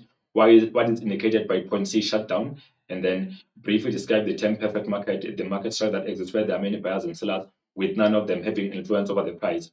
Why are variable costs important in determining the firm's survival in the market? Variable costs are important because each firm has an influence over them, unlike the fixed cost. The failure to cover variable costs for a certain product clearly indicate that it must exit the market or stop producing that particular product. And then why does the perfect commodity firm face by flexible equilibrium? Each perfect commodity firm is a price taker. It does not have influence over the price. The price is determined by market forces, so the change in a market price changes the firm's equilibrium position. The increase in market price pushes the firm's equilibrium up, while the decrease in market price pushes the firm's equilibrium down. And then we have the cost benefit analysis extract here. We are given the dam side 1 up to 3, present value of benefit from 3,781,000, 5 million up to 3,350,000. And then we go further to present value of capital cost. So we have our benefits here, we have our cost here, we have net present benefits where we say benefits minus cost, we get the net here. Then we have CPR, which will be discovered by saying benefits which are here divided by the cost, we get our CPR, which will be cost benefit ratio. Our CPR can be equal to 1, which means the project is not economically worthwhile. It must be CPA must be conducted at the later stage. If the CPR is more than 1, the project is economically worthwhile because benefits are more than the cost. So the project contains more positive externalities than negative externalities. And then if CPR is less than 1, that means the project is not economically worthwhile because that simply tells you that the negative externalities are more than positive externalities, or social costs are more than social benefits of the project. Identify the net present value for the dam side 2, that is the 1,500,000. What decision can be taken if cost benefit ratio is less than 1? The project cannot continue because it is not economically worthwhile. Briefly describe the term cost benefit analysis. Cost benefit analysis is a comparison or comparing social costs and social benefits of the project. And then we continue. How a long-term project evaluated considering future value. So to evaluate long-term project, we consider the net future value, which consider what we call interest rate, future what we call inflation rate, as well as the future exchange rate. Remember, if ever we're dealing with the long-term project, we must use projections where we assume the future level of inflation at the time where the project will be ending, the future level of the exchange rate, and the future level of what we call the interest rate. Calculate the cost benefit ratio for the dam side 3, show all calculations. CPR equal to social benefit divided by social cost. And then we continue. 3,350,000 divided by 2,200,000. What do we get? We get CPR equals to 1.5, meaning project is economically worthwhile because CPR is more than 1. We continue. Weak rand can benefit South Africa's tourism. So it's all about the rand depreciating, attracting more foreign tourists to come to South Africa. Then I'm not reading, we go further because of the time. Identify one good or service which tourists can spend on in South Africa. So it's in the hotel and lodge accommodation, restaurant services, big five viewing. What is the name of currency used in South Africa? It is the rand. And then we continue briefly describe the term ecotourism. So ecotourism is when tourists visit the place to observe the beauty of nature. We continue. How does weaker rand affect the South African tourist? And then outbound tourism will be more expensive, which will decrease the outflow of domestic tourists. Weak South African currency is detrimental to outbound tourism. This will therefore increase domestic tourism. People will decide to tour within their own areas. How can an increase in tourism negatively affect environment? The increase in tourism in one place increase environmental stress. Tourism activities have a negative effect on environmental tourists. On the environment if tourists leave their carbon footprint. Increase in tourism result to high prices for local people. And then we continue. We have 8 marks questions now where we discuss. Briefly explain reasons for cost benefit analysis. Why are we doing CPA now? Then in the public project, as there are no market signals to guide decision making, e.g., roads and bridges, to identify the relevant benefit and cost of the project before informed decision can be made, to ensure economic efficiency in resource allocation, to include a wider social impact and include externalities in the decision making process, to estimate the effect of investment on the social welfare and the environment, to bring greater objectivity to decision making to avoid subjectivity. And then here we have inflation. High order, there's a higher order. Study the above table and calculate inflation rate. Advise the governor of South African Reserve Bank on how Monetary Policy Committee can use repo rate based on prevailing inflation conditions. So CPI 2021 154, 2021 166, inflation rate must be calculated. And then we check. Calculation of inflation first. CPI 2021 minus CPI 2022 over CPI 2021 multiplied by 100. 166 minus 154 divided by 154 multiplied by 100. It's 7,9. So in this situation, inflation was above the target. So how would the Reserve Bank intervene to combat inflation? Remember, inflation target is between 3 to 6%. If it's above 6%, Reserve Bank must intervene by doing what? By increasing what we call a repo rate to decrease demand supply so that there will be lower demand for goods and services. They can also increase cash reserve so that there will be increase in bulk money and decrease in money supply that will lead to less spending in the economy. Selling bonds into the open market, which will lead to less money available in commercial banks or in circulation, that will lead to less demand for goods and services. And also tightening moral persuasion by making it difficult for commercial banks to create credit in the economy, that will lead to less demand for goods and services, and that will lead to prices declining. We continue. Analyze the behavior of different role players in the economy during high inflationary expectations. If ever role players of the economy are expecting high inflation, what will happen? So, like consumers, or everyone will try to save the value of the money or protect the value of the money so that their money will afford more goods and services. They either buy more goods and services now or save their money on inflexible nominal value so that they will have more returns as interest rates will be increasing. Consumer or household will immediately increase their spending while their income can still afford more goods and services. They can also postpone their spending by saving their income for future purchases. Producers of business produce more goods and services now while inputs are still cheap. They also increase selling prices to keep up with their high profit so that they compensate themselves during the high level of inflation because they will be having less revenues received or profits received. Analyze, we continue. Trade unions will start negotiating wages and salaries increments for their members to enjoy better living standard because inflation will be decreasing the buying power of their income. This may lead to industrial instability if wage negotiation do not bring mutual benefits. So there can even long-term strike that can result to instability in industries. The government through Reserve Bank intervened by increasing repurchase rate to reduce money supply to curb spending. Then we continue. Differentiate between conservation and preservation of the government. So the conservation deal with the sustainable use of management of natural resources to ensure that they are available even for future generations. Conservation aims to create a continuity of the environment while ensuring that that changing is sympathetic to the quality of life. So human activities affect the environment not only because they cause pollution, but also because they tend to overutilize the environment or natural resources. And then we continue. Preservation. It concerns with elements of the environment that are threatened to extinction. So those are species that are in danger, that can be completed, or that are in danger of extinction, or that can be depleted. Preservation aims to protect and maintain these elements in their present condition so they remain intact. The weaknesses in the market solution require government to intervene to preserve environmental assets through buying or expropriating, subsidizing, and control. Help to preserve biodiversity because it can be lost.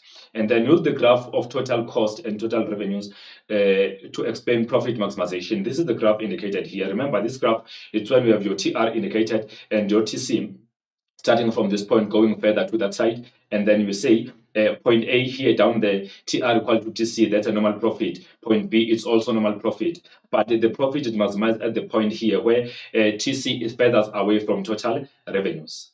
So we continue with the explanation. The firm will make profits between point A and point B, TR and TC, where the total revenues exceed total cost. The profit is maximized where the gap between TR and TC is the greatest or too wide. This occurs at the unit 4. There you see it's unit 4, where the what we call the TC is far away from TR. Break-even points will occur at point A and point B, which is here and here. That's your graph being explained. We continue. Draw the fully level graph to show economic loss for the firm under the monopoly. 8 marks. That is what you do. Remember, your natural AR and D is there. Your MR cutting your horizontal axis in the middle. Then on your horizontal axis, you have quantity and cost and revenues on your vertical. And then you have this point indicating your revenues. And then if ever you have the point above there, that means you have economic loss. So the firm is making economic loss because average costs are 10 and average revenues are 8, meaning costs exceed revenues for the business.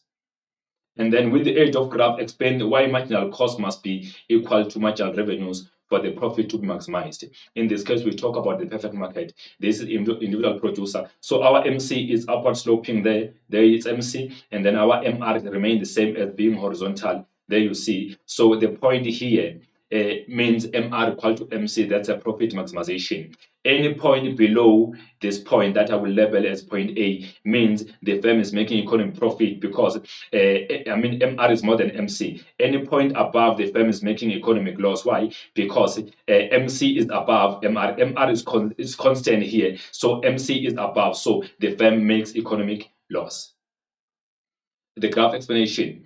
In the above diagram, the market price is fixed at 80. If MR is more than MC, profit will decrease, and MR is more than MC, profit will increase. The individual producer cannot adjust the price as he must adjust in line with the industry or competition. Profit maximization occurs at the point where MR equal to MC. If MR is MC, then the marginal profit equals to 0, or there is a break-even point.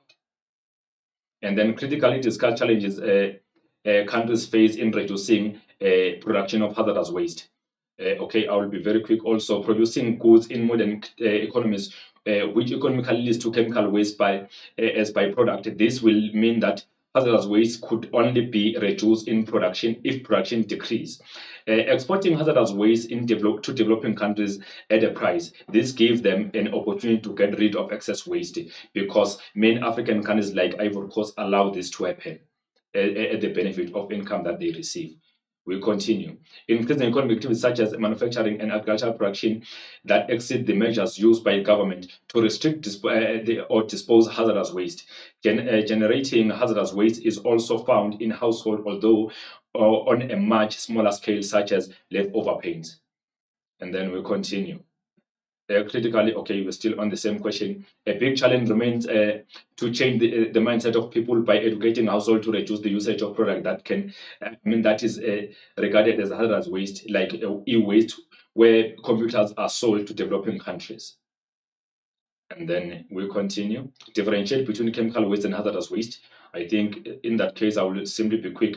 Chemical waste is a disposal of chemicals into the environment that are harmful to the environment, plants, as well as animals. So those are what we call it can result to death of after a period of time due to digestive incapacity, and also can lead to infertility because it's too toxic.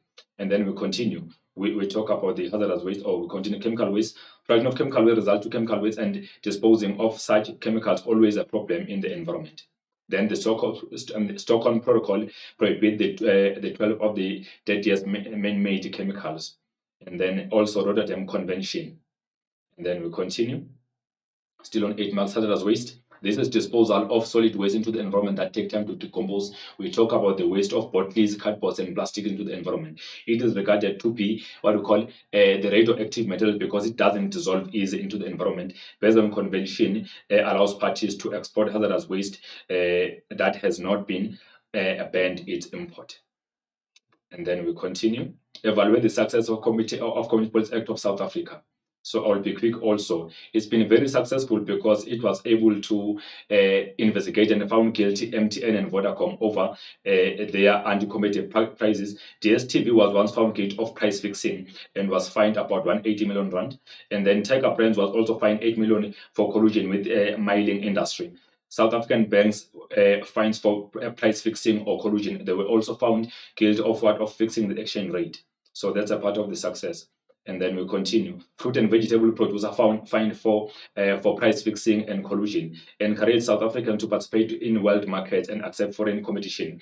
Enables SMMEs to participate in the economy. And then also enables private disadvantaged groups to increase their ownership in the business or procurement. We continue also on evaluation. Various anti-competitive practices have been investigated with positive outcome. Currently, number of big insurance companies in South Africa are under investigation over being alleged of price fixing or premium fixing. And then we continue. Has not been successful. The failure. Fines imposed to firms were too lenient. And then also, it has failed to protect consumers over aggressive prices. Prices that have been detrimental to economic growth and development over the past few years. State-owned monopolies remain as the main suppliers of some products, such as electricity, which has contributed to high level of productivity and allocative inefficiency. And then we continue. How can the market be a solution to reduction of greenhouse gases? The market can use renewable resources and non-renewable resources in a sustainable manner. It can invest in eco-friendly or environmental-friendly machines that are not harmful into the environment. And then also, the market can also, business can reuse or recycle the used material so that there can be less pollution disposed to the environment. The burning of fossil fuel can be reduced in the automotive market by investing in electronic vehicles. And then we have section C example. I know all of you are waiting for this. So here I am now. We start with microeconomics, but I don't have time. I'll be very quick also. The first essay discussing in detail various equilibrium position for the firm under perfect market with the aid of graphs. That's why you discuss economic and profit and loss conditions under perfect market. You draw the graph, you interpret the graph. Discuss in detail monopoly with the aid of two equilibrium positions, namely can be profit, economic profit, and economic loss. Be able to explain profit condition, draw the graph for the profit, interpret the graph, calculate where possible. Be able to draw the graph for economic loss, explain the condition for the economic loss, interpret the graph also. And then be able also to discuss monopoly in detail as the market structure or as characteristics. So this one is 2-in-1. It will depend with the examiner. Examine the oligopoly in detail. Must be able to discuss the oligopoly as a market structure or the behavior of the oligopoly in detail, considering also the King demand curve in there. Compare and contrast any two types of market structures. It can be perfect market to the monopolistic, monopolistic to the oligopoly, monopolistic to the monopoly, etc. Be able to discuss that in detail. Discuss in detail how following factors or reasons for market failure that lead to misallocation of resources. I discussed that one with you here today. Reasons for the market failure. Those are factors that can lead to the misallocation of resources, missing market, lack of information, externalities, etc. Discussing detailed state intervention as a consequence of market failure. In there, that's why you talk about the direct control. Here, it can be with the aid of graphs, remember. So we have a direct control where the government intervene by laws and bylaws, rules and regulation. We also have imperfect competition whereby the government intervene by prohibiting oligopolies and monopolies. Lack of information whereby the government intervene by forcing businesses to provide enough information on their packaging of the product so that consumers can get enough information. Either it can also be online on the internet about their operations. We have minimum wage, we have minimum price, we have remember minimum wage is the lowest way that no worker should be paid below, which will always lead to workers being retrenched, but it can lead to excessive supply of labor. So the government must intervene by doing what in that situation? Government can intervene by giving employment subsidies to prevent the increase in retrenchment or unemployment by businesses. It also results to the increase in welfare of people because they find themselves earning better income, which improve their living standard. They get to be protected from exploitation. And then also we talk about the what we call the minimum price or the price floor. Remember, those are prices that are set by the government to be above equilibrium. Those are prices that are mostly on what? On maize meal and whole wheat in South Africa. They are imposed by the government to encourage producers to produce more of those goods themselves because they are important. So in that case, they are ensuring that they protect food security. What is the bad effect in that situation? The minimum price, or what we call a price floor, can always lead to excess supply in the market. There will be more surplus in the market because consumers will demand less goods and services because they will be expensive, while firms are oversupplying or they are supplying more. That can lead to dumping of goods and services into the foreign markets, which is prohibited by the World Trade Organization. So what happens? The state can intervene by providing what you call subsidies on products to make goods to be more affordable to consumers so that there won't be that surplus or market surplus in terms of supply of goods and services. And then remember, we also have the likes of the what we call maximum prices or price ceilings, which are prices that are determined by the government to be below the market price. Those are prices that are set on goods that are important for the welfare of nations, such as education, healthcare, water supply, electricity, etc. So the government imposed those prices to ensure that everyone can access those goods and services because they're important for the welfare of the nation. So what happens? Firms find it not profitable to produce those goods, so they undersupply. What can be done then? It results to the market shortages because firms supply less while consumers are demanding more. Then the state will intervene by providing those goods as public goods and services to to ensure that everyone can access those goods and services. And then also we have what we call subsidies. That's a financial incentive given by the government to business to produce more goods at the lower cost and sell them at the lower cost per unit. Consumers become the main beneficiaries also, while the producers are also benefiting from subsidies because they tend to buy goods at the lower cost because of the effect of the subsidy. So that will be shifting or increasing the supply faster than the demand, which will be pushing the prices down, and consumers will benefit and producers will also benefit. Then taxes, the state intervened by charging more carbon taxes on pollution caused by businesses as they produce some goods to prevent the burning of fossil fuels and also to reduce consumption of those goods and services because they are harmful into the society. That can lead to the decrease in supply of the market, meaning though there will be increase in cost of production, decrease in supply, and that can also lead to consumers demanding less of those goods and services.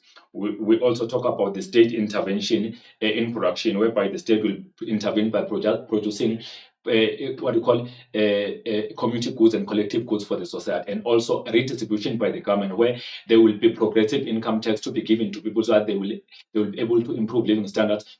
So that there will be benefits in natura given to people so that they will afford better living standard and access basic services. And then those are part of redistribution, also include triple BE, EPWP, land reform policies, etc.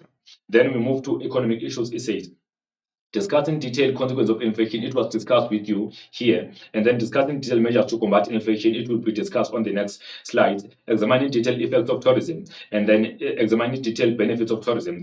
These are some of the easy. It says discussing detail how government can ensure sustainable development. I spoke about that also, where we spoke about what we call marketable permits, property rights, command and control policies, environmental subsidies, environmental taxes, and then also paying for the use of environment, education, as well as voluntary agreements. Discussing detail problems.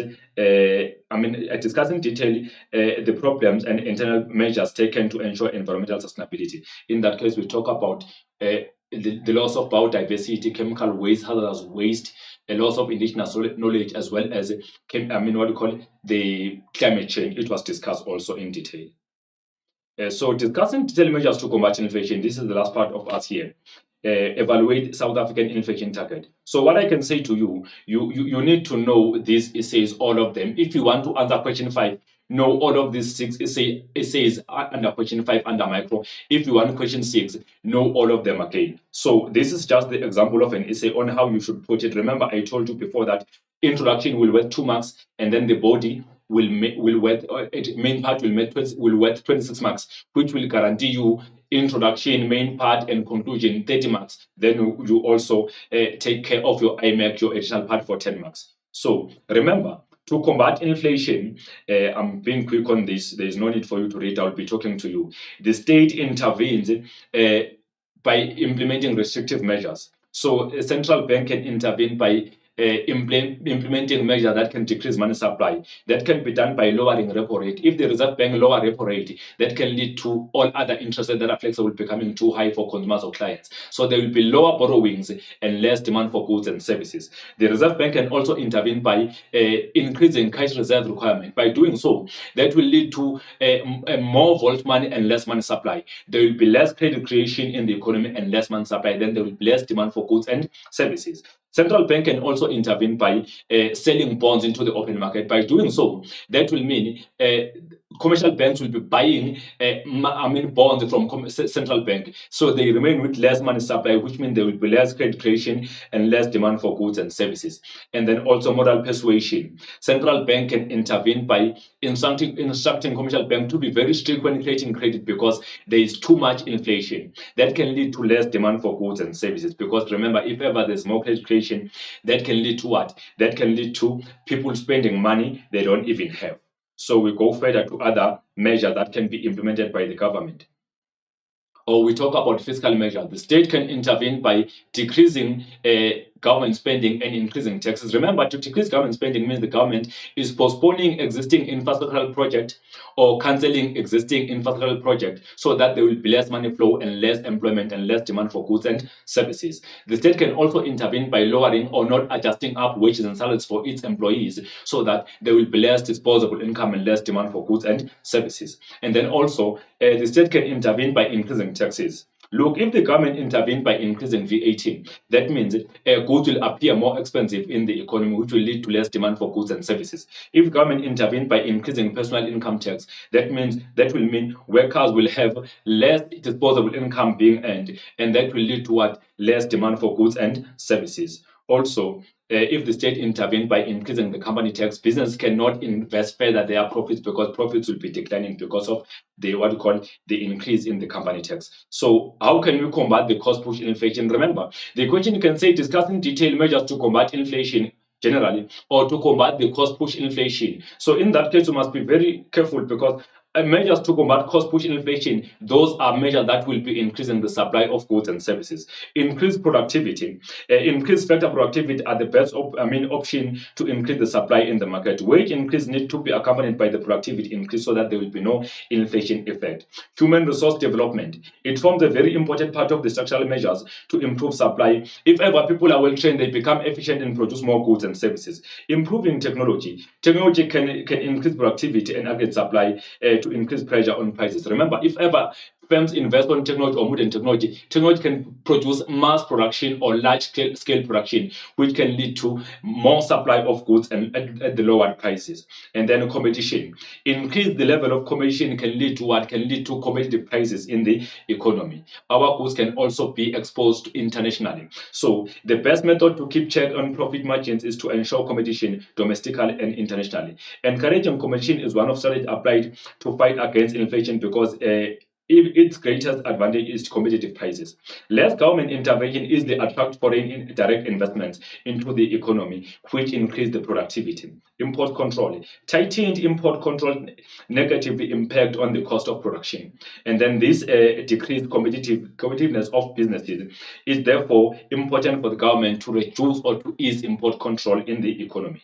Any other correct answer is given marks. Additional part, evaluate inflation targeting in South Africa.